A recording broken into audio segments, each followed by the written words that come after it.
Finding those levels, too. Look at that four-punch combination. It's a masterclass right now from Shakur Stevenson. That's what you're seeing. A masterclass. And Shakur meeting them with straight left hand. Oh, and there's a knockdown scored with the left hand.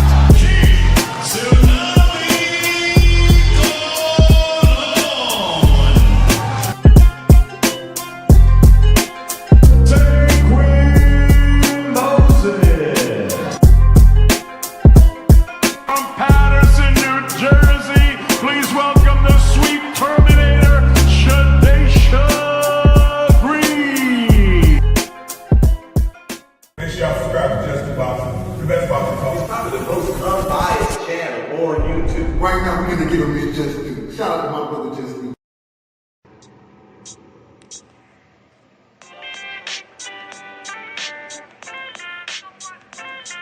Yo, you know the deal. We back again. We never slacking. Word 'em up.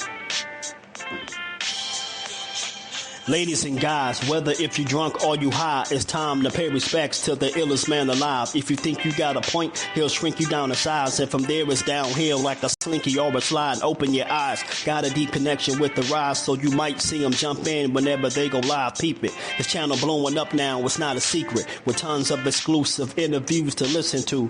Them other channels I hate, but yo, they missing clues. They start narratives, sip the goose and twist the truth. It don't take a rocket scientist to get the proof. Just click the live at 4 p.m. Eastern time. But when you chime in, make sure you keep it kind. But if cowards want to debate, then it's feasting time. My man Jusdu shine busy all the time. Grind 24/7, 365. Videos he might have 365. My rhyme's sick, they make you do a 365. You get a rich if you think you fit to survive. It's Jusdueboxing, time to click the live. Ain't no beginners, if you soft, you ain't down to ride. I crush you, respect too, it's Jusdu. He got the illest boxing show on the internet. The boy been a threat and he ain't even had dinner yet. Word 'em up. Yeah. You know what time it is.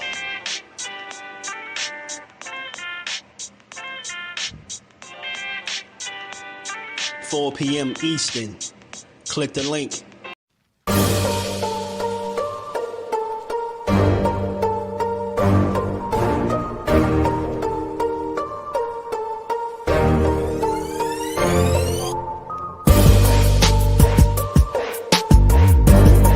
The truth will tell on your ass what you're doing or what you're not doing every single time. You can lie, you can bullshit and all that, but when that bell rings, if you ain't put that work in, it's gonna show, bro. It's gonna show. Not to mention y'all in a sport that can cost you your life. Literally, you can die in this shit. So if that's the case, man, if you're gonna do this, don't bullshit with it. If you don't really want it, say to yourself, keep it real with yourself. I really don't want this shit. I can't put the work in that it requires. Walk away. Ain't nobody mad at you. Go out there, you're young enough, you go get educated, get a skill, do something, man. But don't play with this, man. You can get killed in it. What's good? What's good? Shout out to the family. We back on this Good Friday, man, and build on this boxing for a bit. How y'all feeling, man? We got part 2 coming up tomorrow, man. Eubank Jr. versus Benn. I think it's gonna be a damn good one. It's gonna be a good one, but we're gonna talk about it, man. We had to follow up on this, man, because it's seeming like that this is gonna be a real thing. It's seeming like Anthony Joshua and Jake Paul is actually gonna happen. You know, they reporting December 19th for this fight, man. They reporting some big dollars too, some real big dollars for this fight, man. Crazy. It's impressive, man, that they giving out Netflix giving out that bag, man.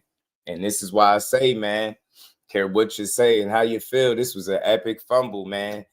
Tank was looking to get 40. Now they talking about Joshua making 70, 80 million, man. They talking about $180 million fight. It's a lot of money that, hey, man, for a fake boxer, he sure is getting people career high paydays and shit. Who would have thought? Hey man, Jake Paul to face a boxer. And Jake Paul is people's biggest bag. Yo, what's going on with boxing, y'all? Oh, we gonna have some fun. We gonna laugh a little bit, man. But what's going on with boxing, bro? What's going on? Jake Paul is the face of boxing. He out here. He the biggest bag. He getting people paid. He getting you that cheddar, that brethren, that fatty wop, man. They talking about paying it. They giving up that money on, man. This is crazy, bro. Crazy times we living in. Let me say what's up to the family, man. I had to play that little Martin clip, man. For y'all that know, y'all know that's a little insider. 2 cents, my guy, man. Dante's Boxing Talk. What it do, homie? Son of God in the building. DP Rocker. What's good, bros? How y'all feeling, man? Jake got a bigger fight. Yeah, it's crazy, Kyle. Cool. It was good, family. How you feeling, bro? Jordan, what's good, bro? How y'all feeling, man? You know, just another day to talk some BJ33 is in the building. What's good with it, homie? How you feeling, bro? Yeah, man. Joshua better handle business here. Hall of Fame heavyweight. Hey, he ain't got no choice. Hey, man, Jake Paul put it all on the line, man. He putting it all on the line. I guess he gonna have to come to the ring with his bolas in the wheelbarrow. Ain't that what Eddie Hearn said? Ain't that what Eddie Hearns? I forgot I gotta put the S on it. Eddie Hearns. I gotta call him Eddie Hearns. Al Booger, what it do, man? 8 days to the day of reckoning. Hey, y'all, I really love boxing, bro. I really be having fun with this shit. Yo. Hey, y'all, Jake Paul the face of boxing. Oh, man, yo, the YouTuber. Hey, yo, man, the YouTuber is getting people paid. It's crazy. That's wild, man. Shout out to that YouTuber, man. Bro, kicked in the door and say, yeah, man, this is how I'm going to do it. You know what I'm saying? Get down and lay down. He got MVP promotions and ain't looked back since. Jake Paul said, yeah, y'all want to keep saying I ain't a real fighter? Bet. I got you. Hold this beer real quick. You know what I'm saying? Hold this prime. Hold my prime energy drink. Say, yeah, I ain't a real boxer. Hey, Tank, what up? You know what I'm saying? That fell through. Cool, that fell through. They start clowning Jake. They're like, yeah, Jake, man, Jake wasn't on weight. You know, Coach Kenny was on Jake helmet. Coach Kenny was like, hey, Jake, he wasn't on weight. That's why, you know what I'm saying? It wasn't nothing to do with Tank. He was scared. You know what I mean? He wasn't on weight. Jake said, oh, yeah, Coach, I got you, man. Hold this prime energy, man. I got you. Hey, AJ, he said, he went and summoned AJ, bro. That shit could get ugly in there for him. I think AJ gonna beat his ass, man. I'm telling you, yeah, I don't care what he say. I don't care what he trying to sell. Nope. They about to pay that man 80, 70, $80 million, bro. Oh my God, he about to sleep you, yo. AJ about to do you. He about to do you like the Dubois did his ass. I'm telling you, shit gonna get ugly, man. Someone is willing to pay $150 million for Jake Paul versus AJ. Man, I'm telling you, bro. With no real build, I'm telling you, that's what they reporting, bro. They saying they about to give up that bag of mint, man. You hear me, Al Booger? They said they giving up that bag of mint for this fight. Exclusive, man. And Anthony Joshua and Jake Paul each in line for around $70 million. Both of these dudes, bro. Yo, man, that's about to be an expensive nap because you could buy a lot of, beds and pillows. You could buy a lot of like sleep therapy, you know what I mean? Melatonin, you know what I mean? All the good stuff that help you sleep at night. Because that I don't care what you say. In no world do I see Anthony Joshua losing to Jake Paul, struggling with Jake Paul, or laying down for him. It's not about to happen. It's straight. You see what he did to Ngannou? He ain't have he didn't spare no expense on Ngannou, bro. He treated that man like He treated Francis Ngannou like he was world class. He went in there and slept that man, knocked his big ass out. Fury didn't even do that to him. Fury went in there. See, Fury went in there playing like it was an exhibition. He went in there playing with Ngannou. AJ said, "Nah, I ain't got time to be playing with people. I've been knocked out before, man. Hold his right hand." He told Francis Ngannou here, hold his right hand real quick. You know what I'm saying? We're not about to play. That good old melatonin, I'm telling you. Say it really about to be a good look for the women on the Jake card. I hope they deliver for the sake of gaining more exposure. That's a fact. Brian said Jake is a joke, and that is what's wrong with boxing. Ah, man, Brian, shout out to you, fam. I get it, man. I'm not about to, listen, I'm not about to go to super bat for Jake Paul and how people feel. I get it. Shout out to Bruce, guys, the OG. Look, this is the way I look at it, Brian. I don't know how you see it, but Jake Paul don't have no amateur background, right? He just got his popularity in his name. You get what I'm saying? And that's what he brought to boxing. So with that came eyes already. And I said this before, bro. He has a casual lane. He has an audience for the casual lane. And the casuals run rampant in boxing, right? So it's not so much that he's a joke, right? Because look, this is crazy. I don't care what you say, like. This dangerous as hell. Fighting Anthony Joshua ain't a joke. Tank, all right, cool. Circus event, because Tank's super small, but all of that shit go out the window. All that script, man, AJ ain't about to lay down, neither was Tank. I think Tank was going to piece him up.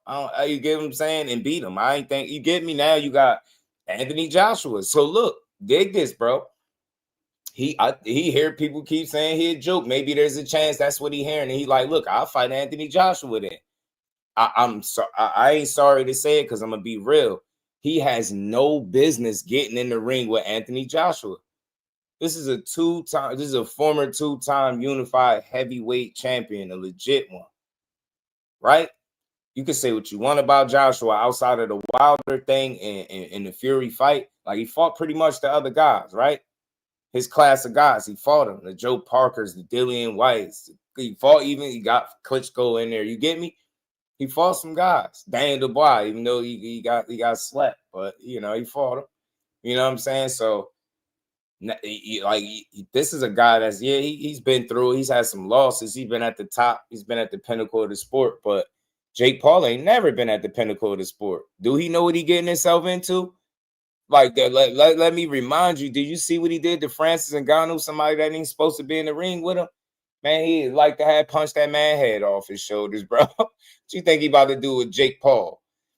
I'm sorry. I respect you for this one, Jake. I can't be mad at him for this. I really can't be mad. This is about as dangerous as it get, bro. You about to fight a legit former heavyweight champion, a unified one, man. Man, this could put an end to the show. I'm telling you, if you don't beat Paul, bro, it's gonna look super bad, BJ. It's gonna look bad. Americans love a good freak show. You get me? 2 cents, man. JP in the building. What's good? No business whatsoever. This could be a bad move for him, bro. See, it's 10 times more dangerous. 10 times more dangerous. Hey, man, look. Sub to the channel if you new. Let's run it up. Let's hit 12K. Hit that like button, man. Sub to the channel. Double tap that screen. ERK said, fight is a joke. I mean, for who, though? For who, really, though, K? You get me? Who's it a joke for? AJ? That money they paying ain't no joke. That at least that's what they reporting, right? It's a lot of shit to consider, bro. Hey, let's be honest. Let's be real with each other. Hey, ERK. Hey, bro. If you had a chance to make what they reporting $70 to $80 million, you wouldn't do it on either side. Whether you Jake Paul, it's crazy for Jake Paul to even try to get in the ring with Anthony Joshua, bro. Now, we could probably be mad at AJ a little bit, but not really, because there's already talks of him retiring soon. You get what I'm saying? Technique, what it do, homie? You get me? It was already talks of him retiring, so he could be at the tail end of his career. And dig this. If you dedicated your life to the sport, AJ was a gold medalist, all types of shit, right? You dedicated your life to the sport. You get to a point where you get to kind of cash in on your name. That's what AJ would be doing. Jake Paul would be doing the same thing. It's very dangerous for him to get in there, man. He is not nowhere near the experience level of an Anthony Joshua. Do you understand what I'm saying? There's nobody that he's been in front of that's going to present the kind of danger that Anthony Joshua is going to present. And I don't think he has the defensive capabilities of avoiding that right hand from AJ. That's going to be like a laser. You know what I'm saying? He going to punch that man out the ring potentially, bro. So dig this. If you tired of Jake Paul, like, yo, he making a mockery out of the sport, you got just look at the whole picture. That's all I ask. I don't care. Keep your opinion, have your feelings toward him. I ain't here to change your mind. I'm just here to give you something else to consider. So you ain't got to be hating the man, right? He is putting on for boxing, right? For the women, he's standing with them. He getting them paid. He providing opportunities for other people. But if he get punched on by the, you giving him, okay, he get you for the 70, 80 million, bro, I'm going to sleep. Pick point to the spot in the mat where you need me to be sleep, bro. I need that money, but get me, if he's been a headache, you might get to see him go away. Because look, remember when Turk was talking that stuff, Turk was like, look, man. Turkey was like, man, if Joshua destroys him, the headache of Jake Paul will go away, go from my mind. He said, if Jake Paul win, I will know that Joshua is finished and Jake Paul deserves to be ranked. Jake Paul accepted. Now next week I will talk to Joshua about hey, yo, what's going on in boxing, y'all? What's happening? What is happening? You hear me? Technique, my dog, too, says he said Jake Paul can't be Fury, the fruit boy, Tommy Fury. Nah, he couldn't. That's what I'm saying. So Technique, what is he doing in there with Anthony Joshua? That's Goliath for real, bro. I gotta give y'all something else to think about because we gotta speak on both sides. I know his presence or his entry into the sport has been very unconventional and just not ideal, but you gotta understand it from his point of view. He took his influence that he built in a different area and he took that audience and he brought it to boxing. And I think with that comes more of a casual audience, more eyes to the sport. It's not all bad, especially not this fight. Because look, if you hate him, if you tired of him, you really might get to see what you want to see. Because I'm telling you, I don't see this going the distance. They saying this is going to be a real fight too. That's the crazy part too. They saying like, nah, this ain't no exhibition. It's going to be a legit heavyweight fight. Yeah, it's going to be a legit heavyweight knockout. Somebody going to sleep. Night-night. You know what I'm saying? Who want to go night-night? Who want to go night-night? You hear me? Who want to go to sleep? Jake, raise your hand if you want to go to sleep. Jake having fun with this shit right now. Y'all don't even get it. Look. We're moving! Hold on, buddy. Oh my God! Big drop! Woo! We're upside down. Corkscrew. Ah! Look at his face!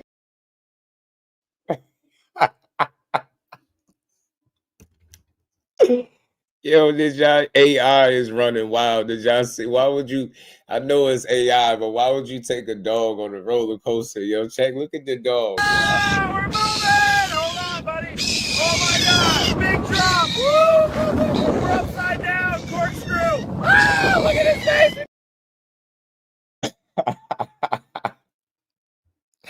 Man, a whole idiot, bro. AI is crazy. He said AJ let Jake Clipper. I think he say more about AJ than Jake. Hell yeah, if he lay down, if he part of the script, bro. Hey, how about this, Kyle? If he get beat up, I'm not letting him live it down, bro. If you get beat up, I'm gonna just assume you lay down. If he knock you, he beat you up, you don't knock him out, I'm assume you bought into the script. But for 70, 80 million, bro. Nah, I think AJ, because AJ ain't gonna mess about. What you know, Eddie Hearn said? He said AJ ain't gonna mess about. AJ ain't gonna play with him, yo. You gotta think he been knocked out before. He ain't about to play with him like that. He know him. I'm telling you, that's why I keep talking about the Ngannou fight. Don't forget that, yo. He punched that man. He punched that man so damn hard, bro. He like to have decapitated Ngannou, bro. That shit was brutal. You know what I'm saying? Yeah, his reputation on the line. He about to take this bag and Jake Paul chin with it, bro. I'm trying to tell you something for real. Ain't no way. Ain't no way, G. Like, sleep. This is going to be sleep study, bro. Y'all want to see a dead body? Because that's what it's about to be, bro. 187. That shit is not. It's gonna be ugly, man. That is gonna be an ugly knockout. I'm telling y'all now. So again, all of y'all, I gotta keep saying it. If you're mad at Jake and you don't like what he's doing, I think you should tune in December 19th. You might get to see something. Because I think there's almost no way we don't get to see it. That shit gonna get ugly, bro. Man, his reputation, everything, man. Like, you gotta think, he former unified champion twice. He got a lot to lose. Like, it ain't Jake Paul. Like, people expect Jake Paul to get slept, knocked out, punched on. You know what I'm saying? People expect that. But it's AJ who people, and trust me, I'm not gonna be the only one. I'm not gonna be the only one thinking that way. People are going to be looking to see if he really want to buy into the script, if he's really willing to lay down and I don't know, like sell itself, fix a fight. Nah, AJ ain't going to do that. He a former Olympian. He ain't going to do that. So he grew on me. Yeah, he did. I ain't going to lie. He grew on me too, bro. He grew on me too. I just had to see it for what it was. And I'm perfectly fine with him trying to find he found a lane and he's staying in it to a degree to me. And anybody that entertains him is that you entertaining his lane. Boy, what it do on me? Bet you Ngannou kicking himself and not taking that fight. Tim, Lee, my dog, what's good with it? Tim, stretched out boxing in the building, man. Make sure y'all double tap the screen, man. Hit the like button, support the grind. We're gonna build for a bit today. Jake went from cringe to straight beast. Young blood, what he do? He went from the circus to straight to a dark alley, bro. It went from like what was supposed to be something that was a spectacle to him just being a damn potential knockout victim for Anthony AJ Joshua. Telling y'all, man, y'all don't know, man. AJ gonna pound on, man. AJ might hurt that man, bro. Telling you. I'm telling you. Telling you, bro, I gotta find an AJ clip, bro. After the Usyk fight, man, I gotta find an AJ clip where he went off. Where he went off is y'all trying to tell me Jake about to have him explaining himself at the end of the fight as to why he lost? Like, what's going on? Tender chin. Kyle said it's chin tender. It's chin tender. Yeah, I'm telling you, man. But you know what? Does Jake Paul have the skill to get to that chin before getting knocked out? Because that's what it is. To me, it's just that simple. Like, do you have the wherewithal to really get in there with a guy who's seen the absolute top of the sport, right? Can you get in there and dethrone him? Can you get in there and dethrone him? And it's crazy that this shit is happening without Turkey. Without Turkey, it's crazy that this is about to happen, y'all. Call Jacob Beast until he takes a neutral fair fight. Hey, let's say, hey, I think we're gonna find out right here, 2 cents, right now, just how much Jake want to box. You know what I'm saying? Because I know people, there's this thought that, you know, all these fights scripted and fixed, but like I said, man, this of a different caliber, man. I know AJ ain't the, you know, he's took his losses and, you know, he took his lumps and had his days, man. His best days might be behind him, but I still think he got enough good in front of him to dispatch at Jake Paul, bro.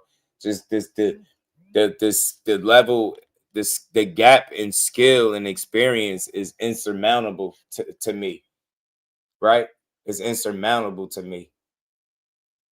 So I just don't see how he can possibly make up for the skill gap, the experience, and technique. Like, think about it. AJ know how to throw his punches. Like, it's a lot to worry about for Jake Paul. You talking about body shots, like you talking about body shots and everything, y'all. He gonna be at AJ disposal, bro. He gonna be at AJ disposal. Yeah, 6'6", 260. You know what I'm saying? Naturally more skilled, more experience, just dangerous, reputation on the line. Think about it. AJ got knocked out by Daniel Dubois September last year. The last thing he want to do is come in there and pussyfoot around with Jake Paul and have people saying he finished. Like, look what Turk is saying. You know what I mean? If Jake Paul win then he'll know that Joshua is finished. So we'll get that. We'll like that happens. That's what I think. He got to be finished. For him to lose to Jake Paul, he gonna be finished. But then on the other end, he said if he destroys him, then the headache of Jake Paul will go from my mind. He's saying Jake Paul will be out of here. You know what I'm saying? Turk was trying to see, told y'all Turk wasn't all bad, y'all. For y'all Jake Paul detractors. Turk was trying to get rid of him way back then, man. See, this was a while back, too. Turk was trying to get rid of him back then, man. You get what I'm saying? How he went on the Boxing Voice and told them, like, yeah, Jack Paul and Anthony Joshua. And they was like, man, you know that he gonna get killed. Jake gonna get killed. He like, yeah, that's the point. Turk got a dark sense of humor, bro. He's trying to make this fight a while back. This shit gonna get ugly, man. Who y'all got, man? Who got Jake, man? Who rolling with Jake? Who got Jake in this junk? Thrill Hill, what it do, homie? How you feeling, bro? You got up 3 times versus Dubois and had Cuz Wobble. Yeah, that's what I'm saying. And I just don't think Jake Paul is packing the punch that Daniel Dubois is packing. I don't think Jake Paul is he has even the experience or the IQ or stuff like that. Like, you know, he's taking a huge jump trying to fight somebody like AJ. That shit could be nothing but bad to him, his brand, his winning streak that he been building on since losing to Tommy Fury. Like, think about it. He played it. He was very calculated since that Tommy Fury loss. This one right here is a bit out of the norm, man. Like this one.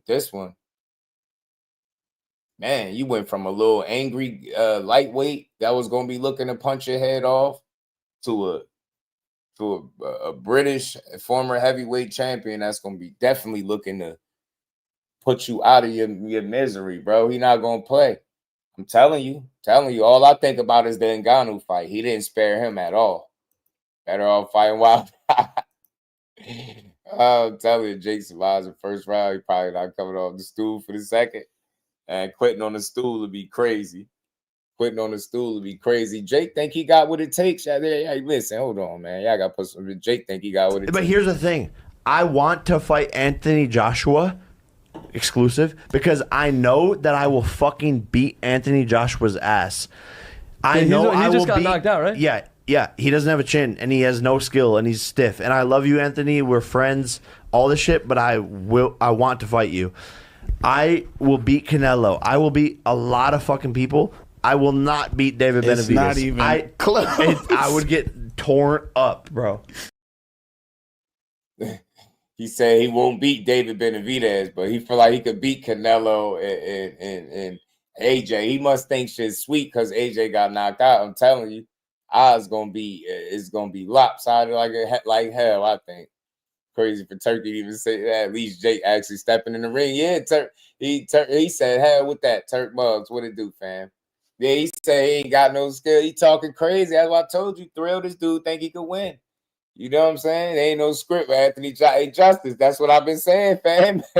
Yeah, that's in the thumbnail too. We're gonna touch on that for a second too. A little later. Andy Cruz and Muratalla. Yes, sir. But at this point, AJ better not let up. Jake talking wild, man. He about listen. AJ gonna punch on him, bro. I ain't even the slightest bit concerned for AJ. This a alley-oop, man. This a layup. You know what I'm saying? This a layup. This right off the backboard. You get what I'm saying? This a free throw for AJ at this point. You get me? This is slammed up. I'm sorry. That's how I gotta look at it. And look, when I say this is no slight to Jake Paul. It's just an expectation for a damn former world champion, bro, heavyweight world champion. I'm not trying to hear shit. I'm not trying to hear I had a bad night. I'm not trying to hear I'm coming off an injury, a layoff, a knockout, loss, none of that. Like in this fight, none of that matters. Like you gotta go in there and show like this guy don't belong in the ring with you because that's the thought process behind it. They like, man, this Jake don't belong in there with no damn Anthony Joshua, bro. He gonna get hurt. He gonna get himself hyped. You know what I'm saying? Playing around, bro. We gonna get hurt big time. So Jake has to find a backup opponent in fights. AJ, buddy, went alone with a roach. Jake taking a pay cut to make it happen. I'm telling you. Yeah, man. That's why I say, man, whether you like him or not, you got to at least respect this move right here, because this could be pure stupidity. Some would say this is insanity to think you could get in there with Anthony Joshua and fight him and do anything remotely close with him. You know what I'm saying? Some people would think you stupid as hell for thinking you could beat this guy. And here he is, man. So look, all I can say, y'all, is I'm impressed with it. I'm impressed if he actually goes through with this. It don't get no more dangerous than this. It's a legit heavyweight. Look, either people want to be mad or they just want to understand what's going on. They asked him to take real fights. They asked him to fight real people. And I don't care what you say, Anthony Joshua is a real fighter. He's a real heavyweight with real power and real talent, real skill. He might be toward the tail end, but even there's any version of Joshua should be too much for Jake Paul. That's what everybody gonna feel. So the fact that he even think he can do this, the fact that he going on podcasts, like, bro, he ain't got no chin, he ain't got no skill, he ain't this. He got beat up. Like, I could beat him. And like, he's shake talking real brave. So he gonna have to stand on that shit. You gonna have to stand on it. He say the White Ryan Garcia, all you gotta do is get in the ring, he'll get credit. Never has to. Yeah, now he ain't even gotta win at this point. But see, I think you could expect more from Ryan though. With Jake, you know, all of this shit is just fight by fight. Like, to see what he come up with, man. I think he trying to capture the imagination of the fans. I think, you know, coming off the Tank thing, you wanted to rebound with something that presented a certain level of danger to it, I think. And this is probably why he went with a guy like Anthony Joshua, bro, because you got to know that there's levels. Like, you know that there's levels to boxing. Or maybe you that silly. Maybe your influence, maybe your money, maybe the success that you've had in the sport of boxing has jaded your thinking and made you feel like you anywhere remotely on the level of Anthony Joshua, and you could fight him and you could actually run a fair one with him and beat him in an actual heavyweight fight. And you got to think, wasn't Jake a cruiserweight? So now you're going to be a legit heavyweight contender if you beat him. Bro, Anthony Joshua not about to let you become no damn contender off his name, bro. I don't see that. I think you might get slept, man. Simply put, man, he might go to sleep. You know what I'm saying? And we ain't got to wait long to see it. So y'all sit tight, man. December will be here soon enough. December will be here soon enough, man. He called him the White Ryan Garcia. It's funny, though, man. That's funny. But I just don't think people expect much from him, though. I just don't think you expect much. So this is outside of the realm of what he's normally been doing. It's not an old MMA fighter. It's a fighter, you know, at the tail end of his career. But I don't think you could knock him for that, right? Because he ain't making it up out of this fight, bro. AJ gonna do some things to him, man. I just don't see it. He gonna be at AJ disposal, at his mercy, right? Like, body shots. Like, how is he gonna defend against this big ass physically imposing guy? AJ got a crazy jab. You get what I'm saying? Especially we talking about somebody that don't got no amateur background. He ain't never fought at that level. AJ has been at the absolute pinnacle of the sport. This dude ain't seen nothing close to that. You know what I'm trying to say? What the hell is he gonna do? That's what I want to know. Like, what could he do to even offset anything Anthony Joshua does? I don't know. I think this might be a bad gamble. You know what I'm saying? He really putting it all on the line here, because I don't see how you win. I'm telling you, shout out to Big Dog Willie for the love, man.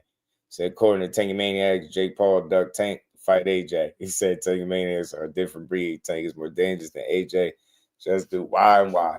Yeah, man. I ain't gonna lie, Big Dog. I've been hearing that too. I've been hearing that he was scared. He wasn't on weight. He pulled out of the fight because he got scared of Tank. But I think all of that goes down the drain with the thought that he will fight a guy like Anthony Joshua, right? That's way more dangerous. It's a heavyweight. You know what I'm saying? I think Tank would even admit that, you know, Anthony Joshua is a more dangerous fight for Jake Paul than himself, right? But the end of the day, man, they both was dangerous fights. I think Tank was dangerous because he was a smaller guy, faster, way more experience. Obviously, all those good things. I think his speed and athleticism would have been a lot for Jake Paul. And the reason I say that, I seen the way he was moving with Raymond Ford, and I could just tell in front of Tank or somebody that's actually trying to do some harm to you, Tank would have gave him a lot of issues, man. But now you fighting a bigger guy, much bigger guy, heavyweight. Like, you know, they say Tank might punch like a middleweight and punch like that. Well, he getting in there with a legit heavyweight that punch like a legit heavyweight, a knockout guy. Like Anthony Joshua ain't no distance fighter. He more so than not, he gonna knock you out when he win. You know what I'm saying? Now he got a couple decisions, but he, for the most part, he gonna knock you out. You know what I'm saying? So I don't know why they think that. Maybe it makes them sleep good at night, but I just think it was unfortunate what happened with the Jake and Tank fight with the civil situation. But I think, you know, it had to been a collective effort. Netflix and all of the parties involved, just to avoid the publicity. They probably decided to move on, especially with the outcry from the women and stuff complaining about fighting on the car with them. And you know what I mean? And so I think they just kept it pushing. So I definitely don't see him being scared. And like you said, man, I think anybody with some common sense know that fighting Anthony Joshua is obviously more dangerous than fighting a lightweight. You know what I'm saying? And that's not a knock on Tank. That's just the difference in weight classes that he jumping, right? Like, and we even looked at Jake as a cruiserweight, not heavyweight. Now you in that ballpark where you really got to sink or swim. So, like I said, man, I just don't see too many fights that would have been more dangerous than this. Get what I'm saying? This shit gonna get ugly. I think he gets knocked out. I think he goes a sheepy. Shout out to Big Dog. Jake could survive, but when be a miracle. Yeah, and it's even surviving. Shout out to Flawless Mentality, Dr. Mark. Peace to the OG. Davis L. said Andy Josh will throw the fight for another payday. That's why nobody watches boxing. I think that's a lie. I think plenty of people watch boxing. I think that's the worst time to make this argument that nobody watches boxing. You get what I'm saying? How many people watched Jake Paul last event? How many people watched when he fought Mike Tyson? You telling me it wasn't a hell of a crowd, wasn't crazy? There's people that's watching, and I mean, look, I don't know why you could be. Why would Anthony Joshua throw this fight, David L? What could you go on? What has he done in his career that you could say he threw a fight before? Where? Can't say that. You can't say he's ever thrown a fight, and I don't think he's gonna do it here. You know what I'm saying? You can't just throw shit out there. I mean, you can throw it out there if you want, but you ain't got no evidence to back up that he gonna throw a fight. I think Jake Paul is gonna get himself hurt. You know what I'm saying? No one watched for Jake Paul, so you just one of them people that's talking. You're not gonna answer my questions. How many people watched Jake Paul fight Mike Tyson? You saying nobody watched boxing? How many people watched Conor, Benn, and Chris Eubank, the first one? Huh?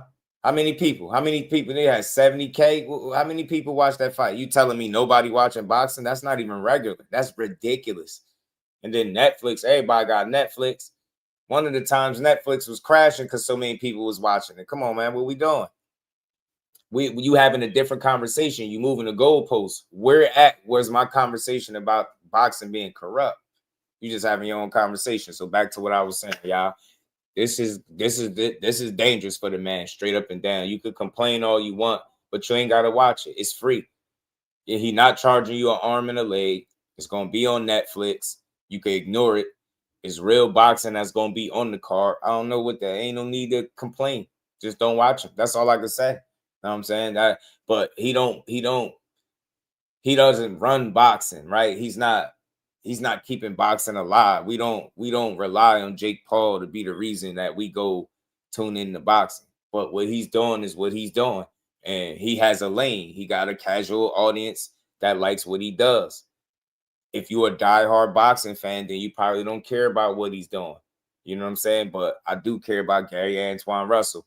I do care about watching Alicia Baumgardner again in her next fight with Derrick James. So, you know, I do want to see stuff like that. You know what I'm saying?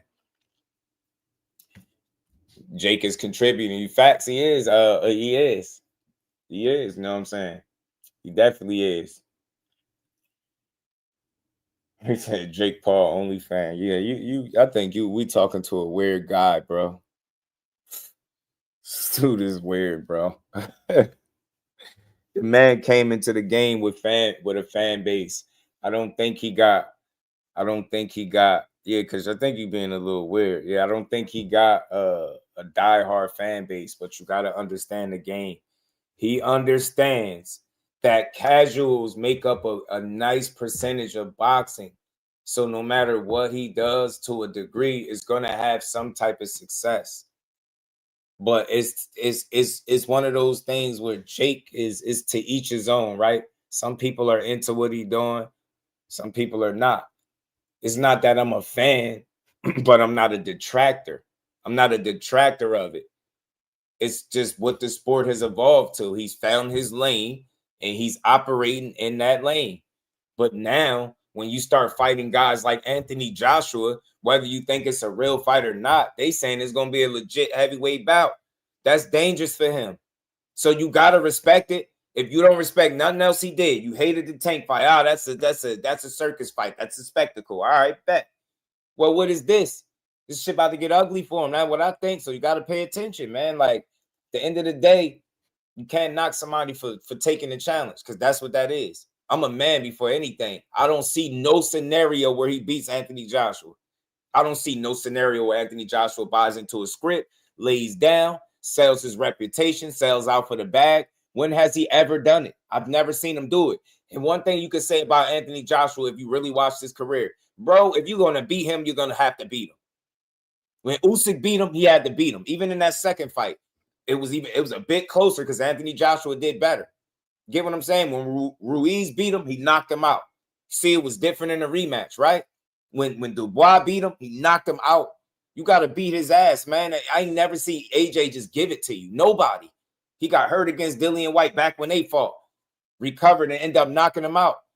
I respect boxing, man. Look, at the end of the day, you're going to see some anomalies. And what I mean is you're going to see some things that's like, man, why the hell are they doing that? But it's still real boxing to look at. So you either a person that's going to enjoy the show because this shit is going to be free on Netflix if you got the Netflix already, or you just going to be complaining about nothing. Go if you don't like, and I said this, I'm going to be a broken record. Go watch Gary Antoine Russell, right? Why we complaining so much? Go watch the undercard. You ain't see what was supposed to be on the undercard? It had a good undercard, so that's not real boxing. So we only going to focus on the one fight that you don't like and not the multiple fights that are real fights with real fighters. Gary Antoine Russell is not a legit champion right now in the sport of boxing. He's not taking a legit fight. What we talking about?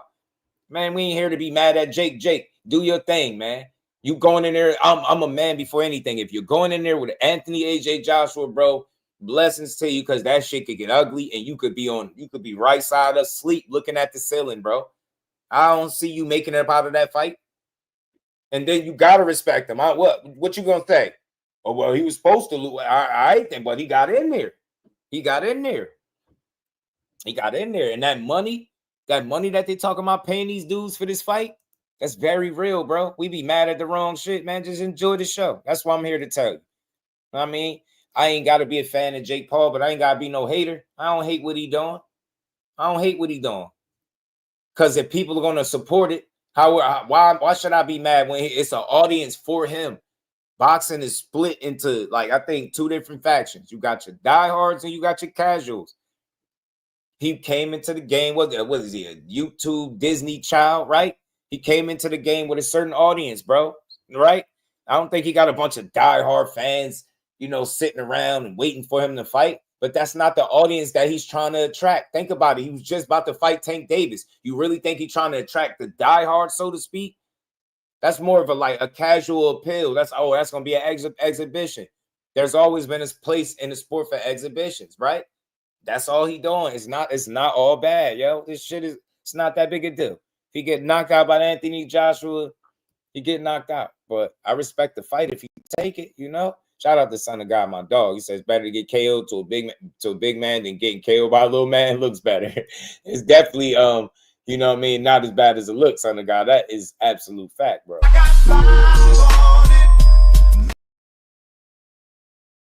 Even with that, though, even with the big man, little man, and shout out to my homie, man. Appreciate the love, man. I just think it's dangerous as hell to go in there playing around with that dude, man. You get me? And you catching AJ at a time where he probably wants some money. He could use an extra bag, right? You gonna pay me how much to do what?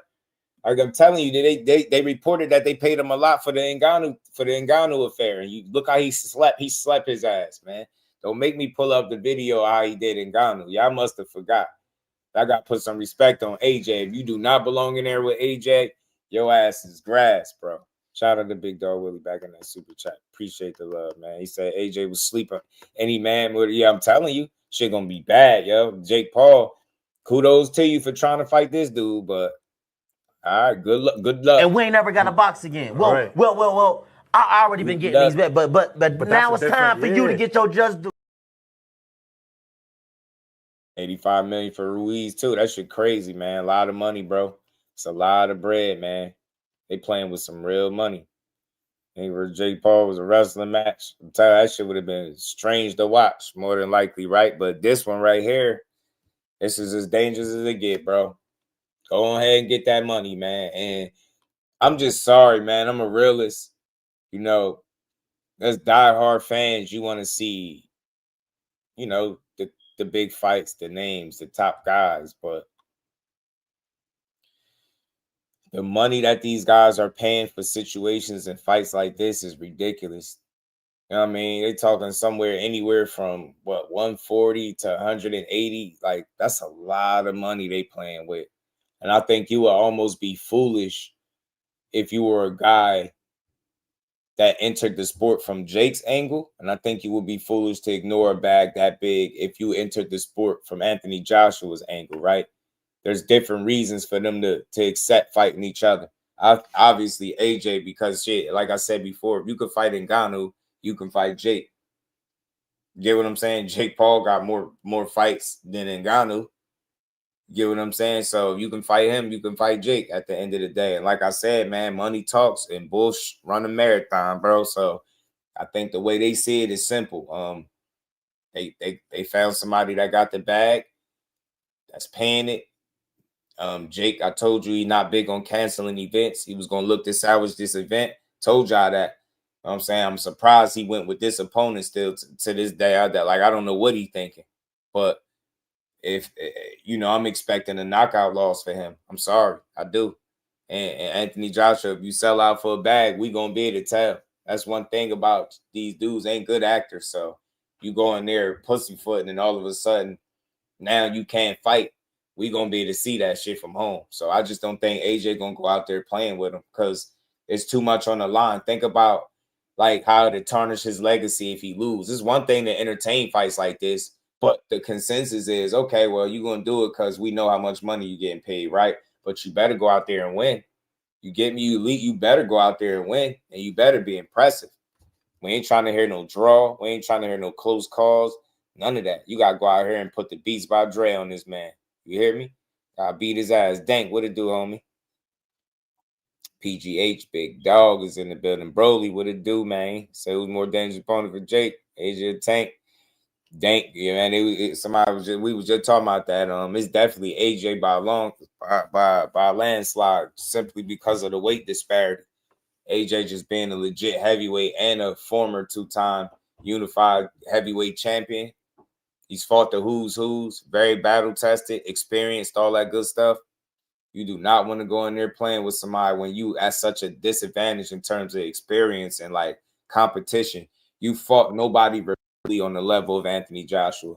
And any of the guys that he's been fighting for the most part, like you fought a Tommy Fury and had a tough time with him, but you did extremely well, truth be told, though. He got the only knockdown in the fight. Thomas, what's good with it, bro? How you feeling? What's good with it, Ant? Chilling, man. I can't see my guy Femi. That's what they call Joshua out there, his Nigerian name. But I can't see him going out there and trifling with his reputation neither, because this fight, when it was first entertained, Turkey was talking about it as if it was a walk the plank type of situation. Mm-hmm. We gonna find out which one of y'all really want this boxing thing for real. Here go the quote. I got it for you. Oh, thank you. Right on cue. If Joshua Uh-huh. destroys him, the headline of Jake Paul will go from my mind. If Jake Paul win, I will know that Joshua is finished. We can stop I right say. there. And that is Appreciate you, TD. the absolute the absolute truth, man, because it's like, yo, if you can't beat this guy, ain't no way in hell we could expect to see you in there with a Cabell or Yep. a rematch from the amateurs with Zilly Zhang. Remember they face each other in the amateurs? Like, nah, you can't run that back. We don't want to see you in the Congo fighting against what's that big joker's name? Martin Bacoli. It's like, bro, you lost to Jake Paul.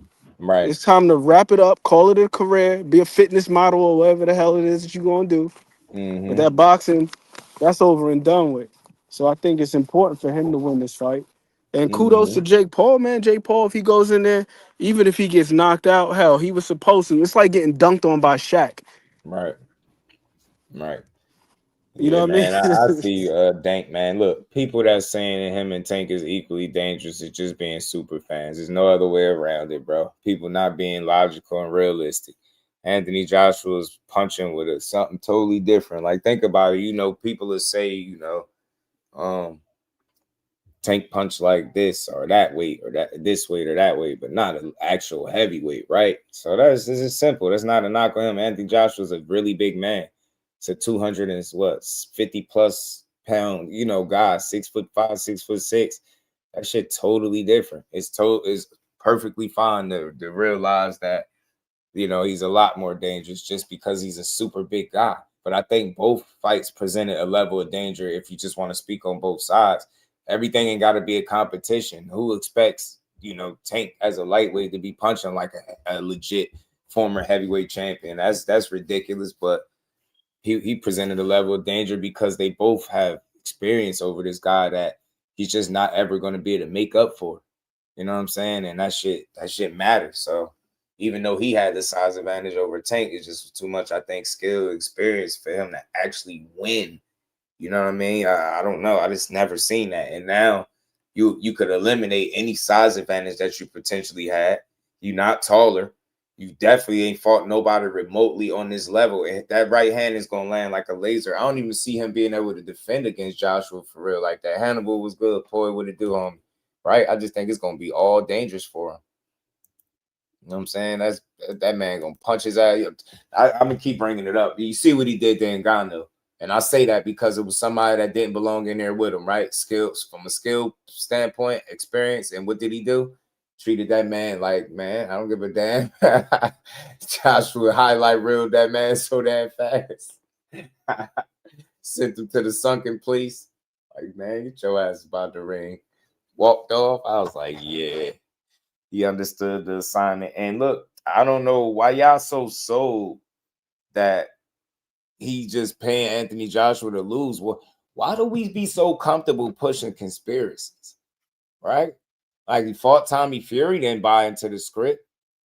You know what I'm saying? I don't think Julio Cesar Chavez bought into those scratches. Don't think he had it. Right? When you fight somebody that's dangerous enough, you get what I'm saying?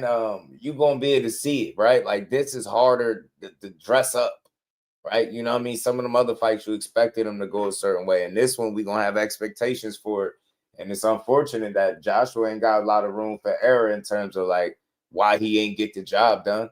It's going to be nothing he could say.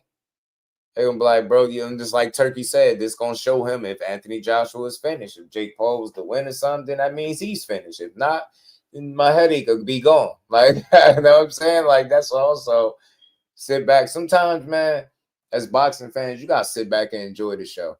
I speak for the people that have been spending money from the beginning of the year to the end, all year round, pay-per-views, going to fights, all types of shit. People be buying fights for other people, ordering the pay-per-views twice. You know what I mean? And every single time is one that you like, you spending your money. I speak to those people. Sometimes you just got to sit back and enjoy you one on the house. I'm telling you, what's all the crying about for a free fight?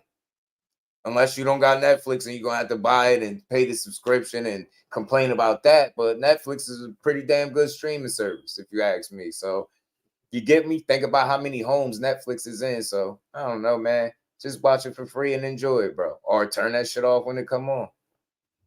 but I ain't mad. I'm definitely gonna watch it. I was intrigued with Tank to see the circus. I was gonna be right there watching that shit. And I'm intrigued to see how you even gonna approach a fight with Anthony Joshua. Somebody that you, bro, man, wow, this shit gonna be ugly. I don't think he got enough experience, like intelligence, IQ, to deal with what's gonna be coming at him. I don't. It's not gonna be hard for AJ. I think he gonna be a little. Think about it, he gonna have to be perfect. And when you ever seen him be perfect in any of these fucking fights, setups or not, you ever seen him be perfect? He be having little scares, getting clipped with shit, like with these lower level guys. What do you think? AJ about to treat this man like some roadkill, bro. I'm telling you. I'd treat this man like some roadkill. She'll read that. Going to let Jake Paul win again? Nah, they ain't. I don't think they let him win in none of these fights. I just think he's picking the right opponents. To be honest, who's a real like some crazy boxer? Tommy Fury ain't no crazy ass boxer. What happened there? I know that's the only loss, but what happened there? He ain't take the script or what happened? And y'all telling me what fights you ever seen AJ throw? See how we'll just put a jacket on somebody? You only got respect for the man. Wasn't AJ a damn gold medalist, man? Like, we just think he about to go in there and sell himself like that just for the bag? Why? When he can make the bag and win. What do y'all think? Like, he got to lose to make the money? Where that's at? He ain't got to lose. Man, that man about to go smoke Jake Paul boots, take that bread, and keep it pushing. They talking about him beating him up and possibly fighting what's his name? Tyson Fury, possibly, and retiring or something. There you go. Josh, you hit on something that was real key as far as the rigging thing is concerned. Like, let's go through the catalog of fights that this dude has participated in thus far. Mm-hmm. He fought Nate Robinson. Not a boxer, not a damn MMA fighter or any type of combat sport experience. He fought Nate Robinson, who did the first boxing training in his life in preparation for that fight. The dude had never boxed before, and he looked like it. He fought Ben Askren, who does have combat sports experience, but his primary discipline is wrestling. He ain't got hands like that. Even in the UFC, he never had hands like that.